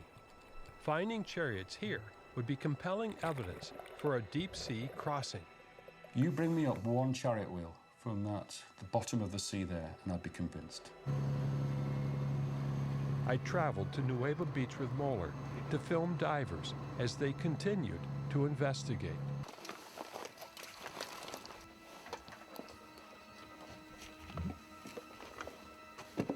Could there be evidence for a miracle at the bottom of the sea? It is extremely complicated to work in these waters. This is no normal dive. The search area is massive. You are swimming in a politically explosive area with 4 very nervous countries competing for territorial control. So what do we look for?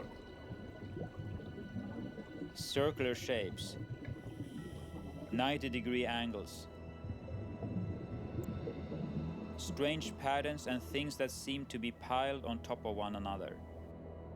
One diver described it as if there had been a massive wreckage and all these parts were scattered everywhere with all twisted shapes, things that wouldn't grow in a natural way.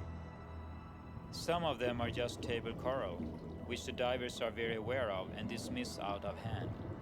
One particular coral growth caught my eye. On approaching it, I recognized the shape as being of similar dimensions to one of the chariot cabs that we had seen in the Cairo Museum. It was heavily encrusted with coral, but I actually thought I would try out the size of the shape by kneeling in its coralized form.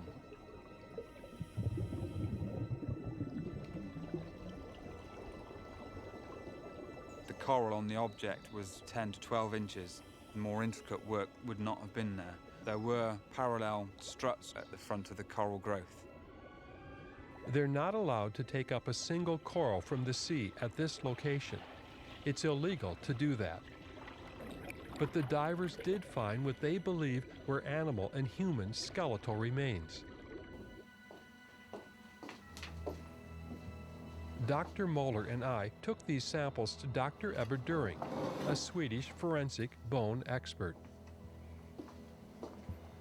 When we found this, we speculated over that it's rather similar to a human femur. I think if you compare those two, there are certain likeness, of course. So I think you have the caput here going into the hip bone. And this you have for muscular attachment here. Similar to this one to here. this one here. But if you follow what we call the diaphysis, like this, you can see that they are very much alike, and it's sort of a little bent. Yeah. And that's very, very special for the human femur. So I think it's not a bad likeness. But there are questions about whether any of the remains could have lasted for 3,500 years. It's actually kind of problematic to think that anything would have lasted a long time. I mean, the bodies would have been rapidly consumed, plus bones dissolve in seawater, so even the fish didn't get them, the bones would go away. But anything made of wood is going to decompose really rapidly. But some people are saying that wood has lasted for a long time. Like there's a boat they found in the Sea of Galilee that was actually buried in the mud. And that's the point. It was buried in mud. If the wood is exposed, it's going to get consumed. If it's buried in mud, especially anoxic mud, it can last a very long time. But if the wood is above the sands, it's gone. However, if giant walls of water came crashing down on the chariots, would the seafloor have been churned up, covering many of the artifacts? Moeller suggests that the wood from the wheels disintegrated and that the coral took its shape, perhaps leaving traces of metal where it reinforced parts of the wheel. If you were searching the seabed and searching for man-made objects, if you get a positive reading from your magnetometer, it wouldn't necessarily prove that there was a man-made object there, because there are many natural objects which could set off your magnetometer. Where we get our magnets from, of course, is from natural deposits of iron ore and magnetite, and the seabed is a place where many of these compounds do accumulate. I think I've probably dived on about 10 or 12 different trips. I understand that within coral there are traces of metal, But you can set the frequency of a metal detector so that it doesn't pick up traces of those minerals. What's really important is the pattern of metals found within coral. We've come across interesting shaped corals, and you run a metal detector around it, things don't quite add up, you'll move on, and you'll find a full circle, perfect dimensions, symmetrical. Then you'll run a metal detector across it and you'll find metal readings in just the right places, where the hub is, where the spokes would be. Too much of a coincidence for me anyway. Two wheels stand like this, with an axle in between. Circular shape, and this. I mean, there's no disputing things like that. For certain, it's not a coral reef. No, I mean, it's not natural. If you want to find a chariot wheel and it looks like a coral, you have to prove that it's not a coral, because it just looks like the way corals grow. Yeah. Even if a chariot wheel was lying on the bottom of the sea and it got encrusted in coral, you wouldn't expect it to maintain that shape over time, because first of all, corals grow. So if you had something that's being encrusted with coral, well, the coral's gonna keep on growing and it's gonna all of a sudden not look like a wheel anymore. There's no telling what shape it would take on. So something that's 3,500 years old wouldn't still look like a chariot wheel. Is that what you're saying? It shouldn't. The only way to do that would be maybe it got encrusted and buried in sand, and then maybe recently got re-exposed again. But then you'd have to, again, you have to scientifically examine these. You have to look at each one.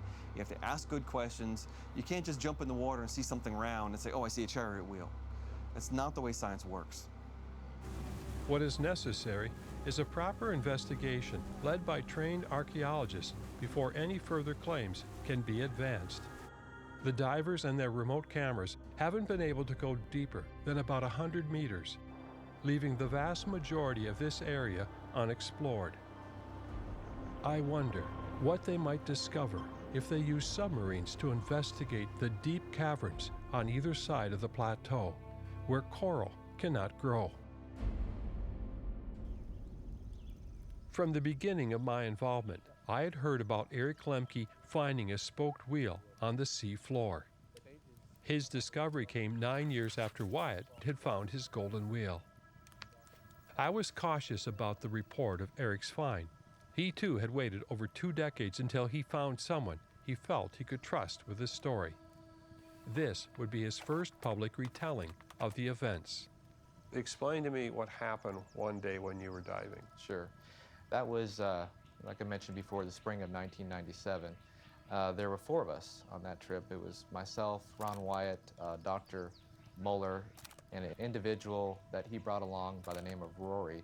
Towards the end of the dive, we came back up, did our safety stop at 15 feet to decompress. And once we came to the surface, there was only 3 of us there.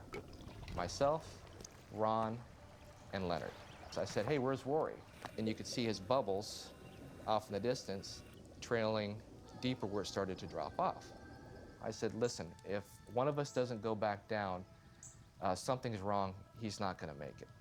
So I submerged and I got down to about 60 to 80 feet, and my eye caught something. It was circular in nature, and you could clearly see the circumference of a round object, a rim. Did you see any spokes? Definitely, yeah. There was a hub in the center that was clearly visible, and it was roughly about, I would say, describe it as a grapefruit.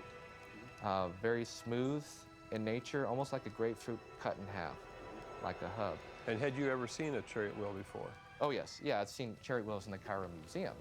I don't know if they're ceremonial in nature, but this one was definitely a little bit thicker. So it was like a dirty bronze color, very dark in nature. And this was the only time that I had seen anything definitive, period, that looked, that resembled an ancient wheel. So what happened to then Rory? Is he swimming off?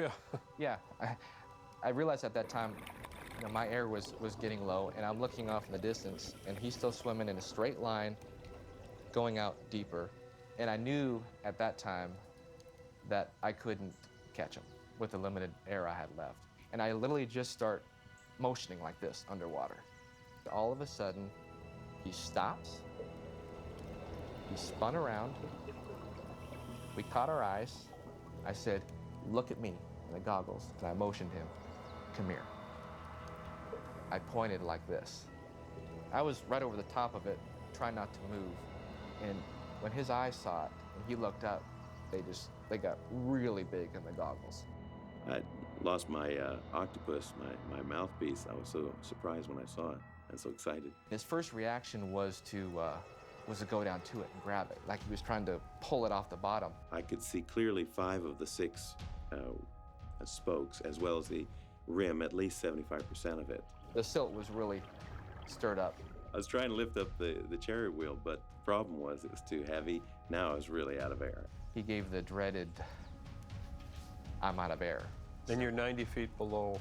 Yes, approximately 95 feet below the surface. So I grabbed his vest and held onto it, and it inflated my BC, my buoyancy compensator, with as much air as I could, and literally just shot straight to the surface like a cork without initiating a safety stop at 15 feet to decompress. Yep. We surfaced just a little bit too quickly, and as a result of that, there was some kind of bends that I got. I mean, that's a very dangerous thing, but it's Yes. all you can do, right? Because you're going to run out of oil. Well, yeah, just the first reaction is, I got to get to the top. Well, we popped to the surface, and my first reaction was, Ron, we've got a wheel. I'm not moving from this spot. And Ron, remember, he said, well, you may not be moving, but the current's moving you, fella. And sure enough, we were drifting. Because some people would say, well, why in the world didn't you have a camera? On that last dive, I wasn't carrying the camera, Ron was. You were carrying the light. I had the light, correct.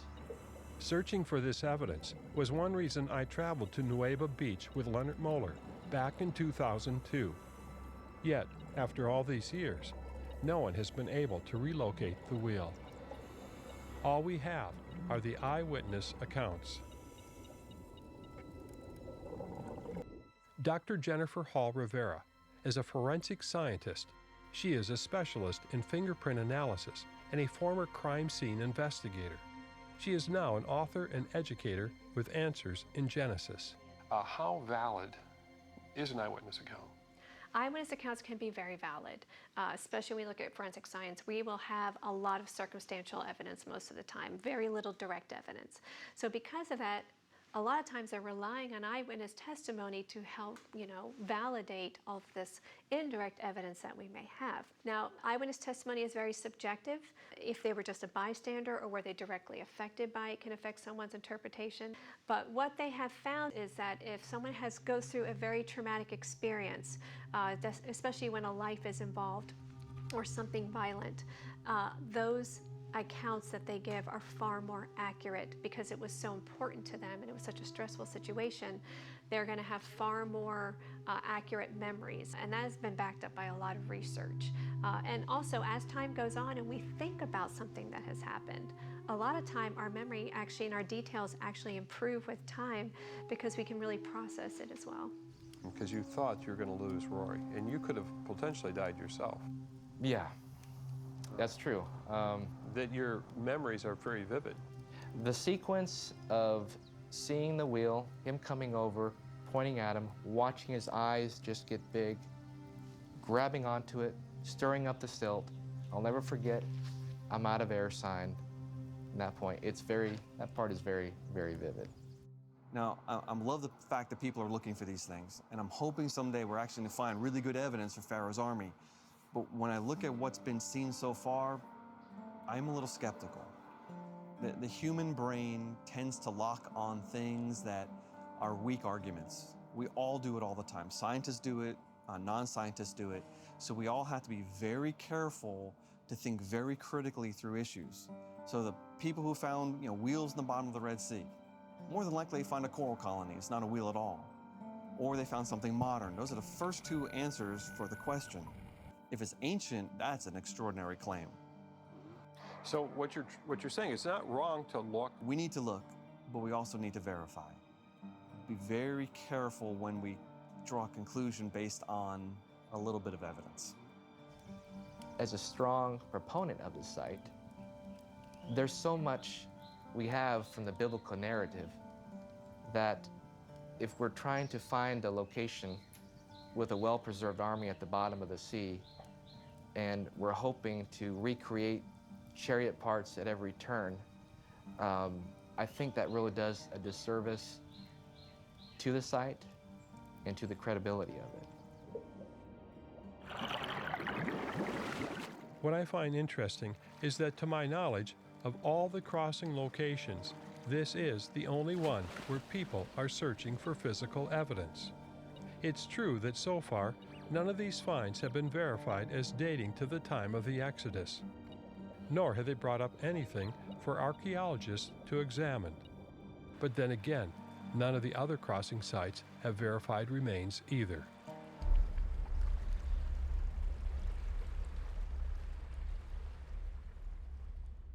Ultimately, finding chariot wheels does not determine the nature of this miracle. And it's the scale of the miracle that has fascinated me all these years.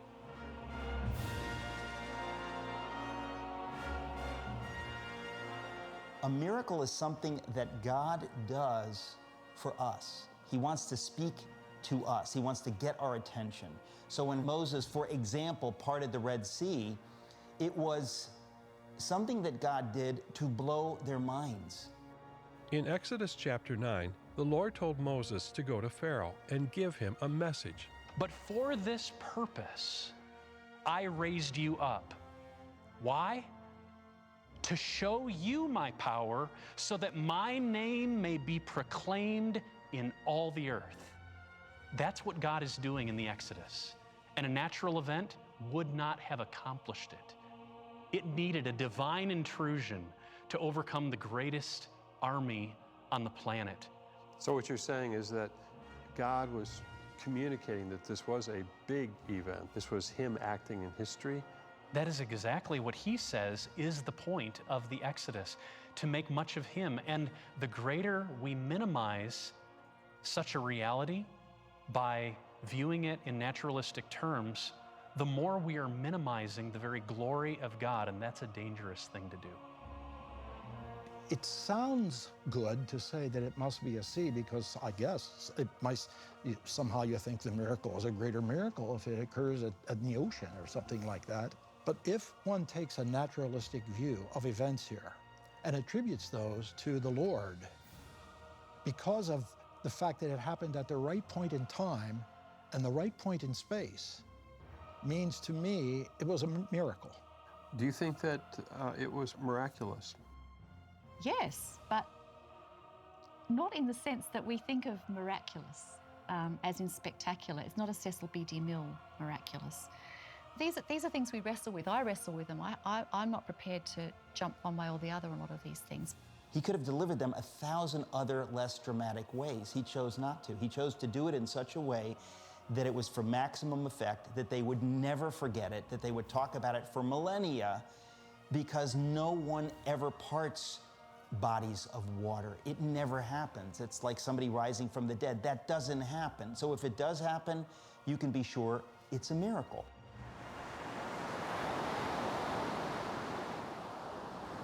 During this investigation of the Red Sea miracle, I've uncovered 6 steps for the journey from Egypt to Mount Sinai, with 2 main approaches. The Egyptian approach puts the sea crossing near Egypt and has everything happening on a smaller scale. It has about 20,000 Israelites crossing a small desert within a few days. A detour takes them to a dead end at one of the shallow marsh lakes along the border. These locales are supported by connecting place names in the biblical text to Egyptian meanings and sites, such as the Sea of Reeds for Yam Suf. Most using this approach favor naturalistic explanations for the miracles of Exodus, with a natural wind causing the parting of the waters. The miracle was in the timing.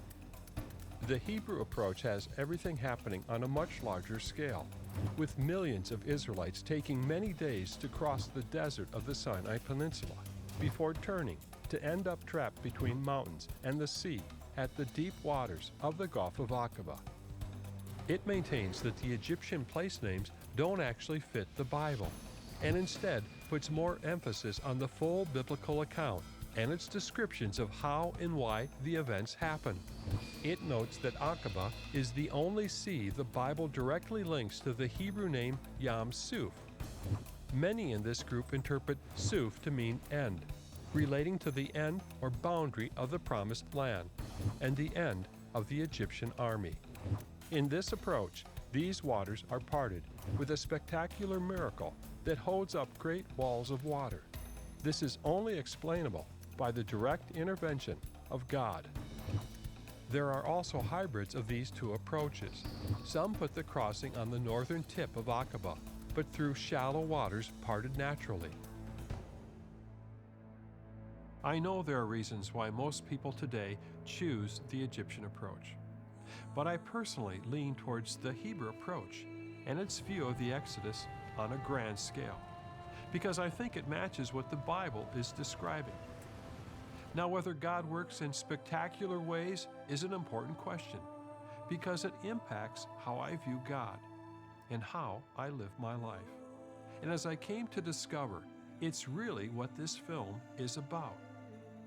But do miracles still happen today?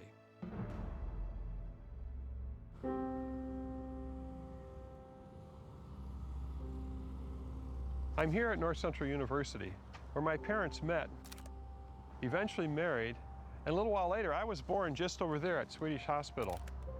Well, I too would come to North Central, and it was during that time that I began to have an interest in filmmaking. In fact, I believe that someday I would have a movie in the theaters. 40 years later, that dream came true. On January 19, 2015, my first film, Patterns of Evidence: The Exodus, was shown nationwide. I saw it with my wife Jill in New York City, at a theater in Times Square. January 19, 2015, was a big day for John Smith as well, because that was the day he drowned. He was portrayed in the 20th Century Fox feature film Breakthrough. When I heard that he was coming from Missouri to attend my old college, North Central, I decided to contact him. There were just too many connections. I get a phone call from my mom. She calls me and she asks if I want to go to the gym that day because it's a holiday. I said, of course. I love the game of basketball, so whatever I can do to play, I'll do it. She said, I love you. I said, I love you too. 8 seconds later, all three of us fell to the ice.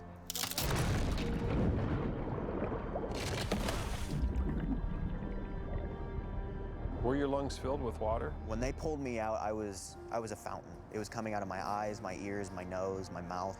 They rushed me to the hospital, and there I laid lifeless for over an hour. They did everything medically and physically possible they could.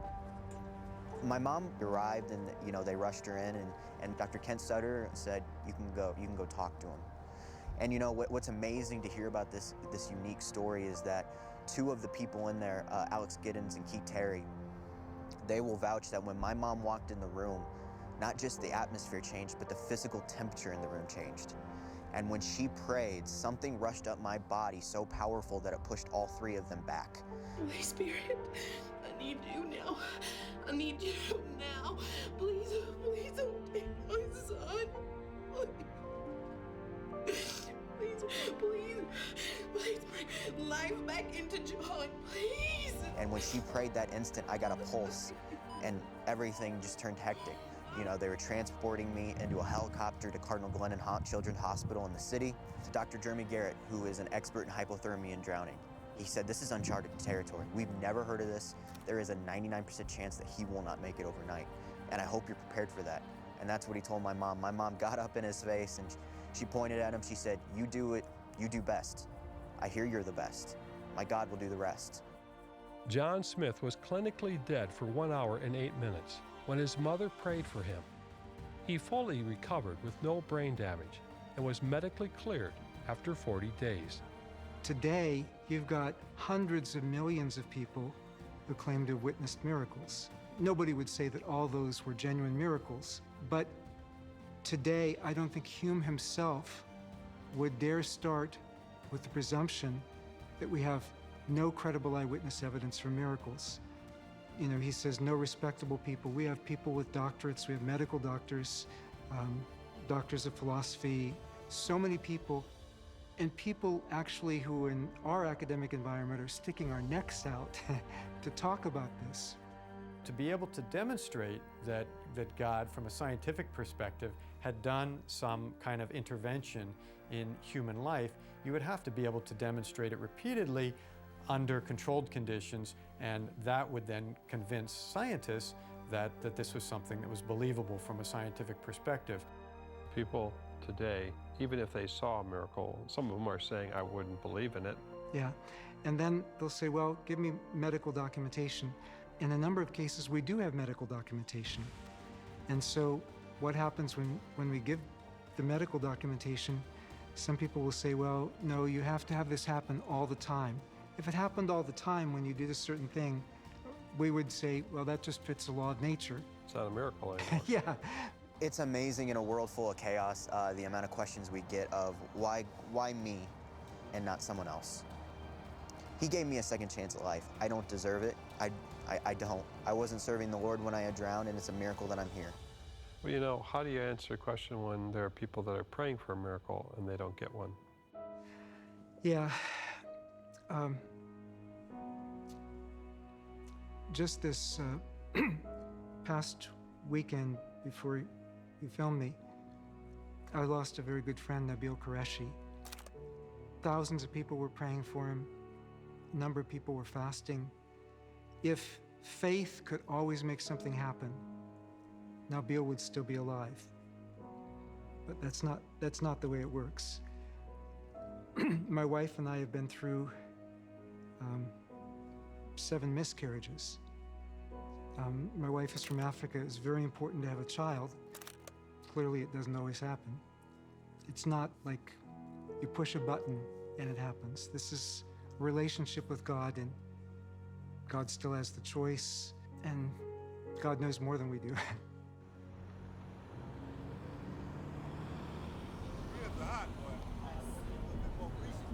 I first started asking questions about miracles in 2005. I went back to the old neighborhood where I grew up as a kid, not far from where I had my first hamburger, at the White Castle. It was just across the street from the Sears department store, where my mother often took me. Have you ever heard of the story of Moses and the Exodus? Yes.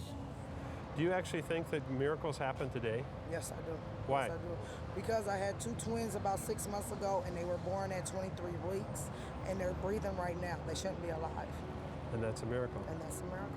Yes, I believe the Red Sea was parted supernaturally. In fact, when I was a kid, I got into an argument with another child in Sunday school, and I almost went so far as to challenge him to come down to the Mississippi River. I'd part it based on my faith. So yeah, that's definitely supernatural. Do you actually believe there's such a thing as miracles? Yeah. Why? Because with miracles there comes hope, and there's always room for hope. In the last weeks of finishing this film, my hometown of Minneapolis erupted in riots from the tragic death of George Floyd. It happened very nearby. In fact, at the location of these interviews, the businesses were burned and destroyed.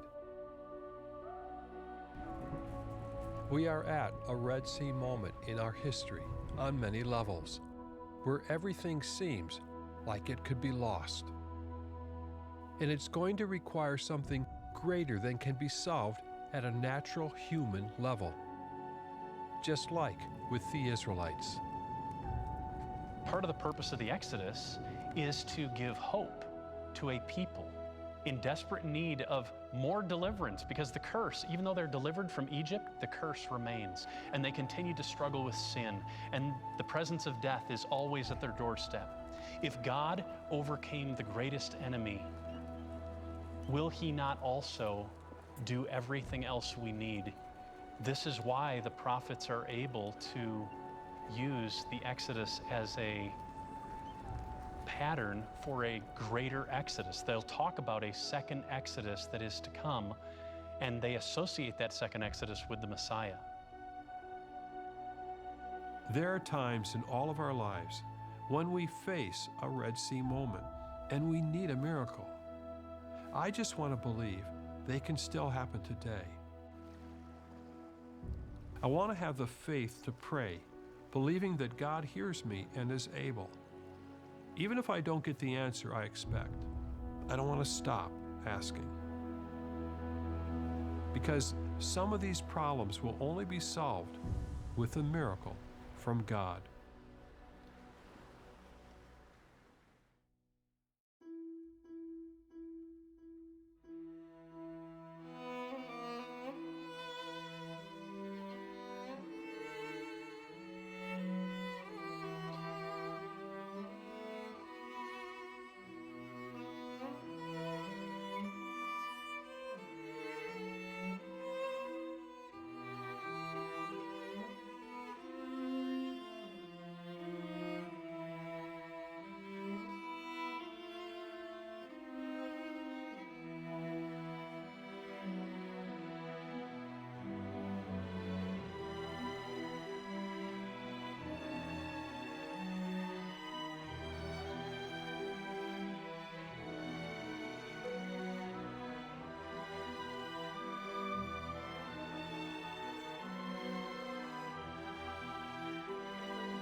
The last step of this pattern is destination. It's where Moses brought the Israelites back to worship God and receive the Ten Commandments. If they cross here, they will leave Egypt on this side and they will enter into the land of Midian, which is called Madyan today in Arabic. And they aimed for a specific mountain, Mount Sinai, where Moses spent 40 years. So somewhere in that region is the mountain. Yes, somewhere among these ridges, you should look for the highest mountain. Was Mount Sinai in the Sinai Peninsula or further east in the ancient land of Midian? This is my next challenge.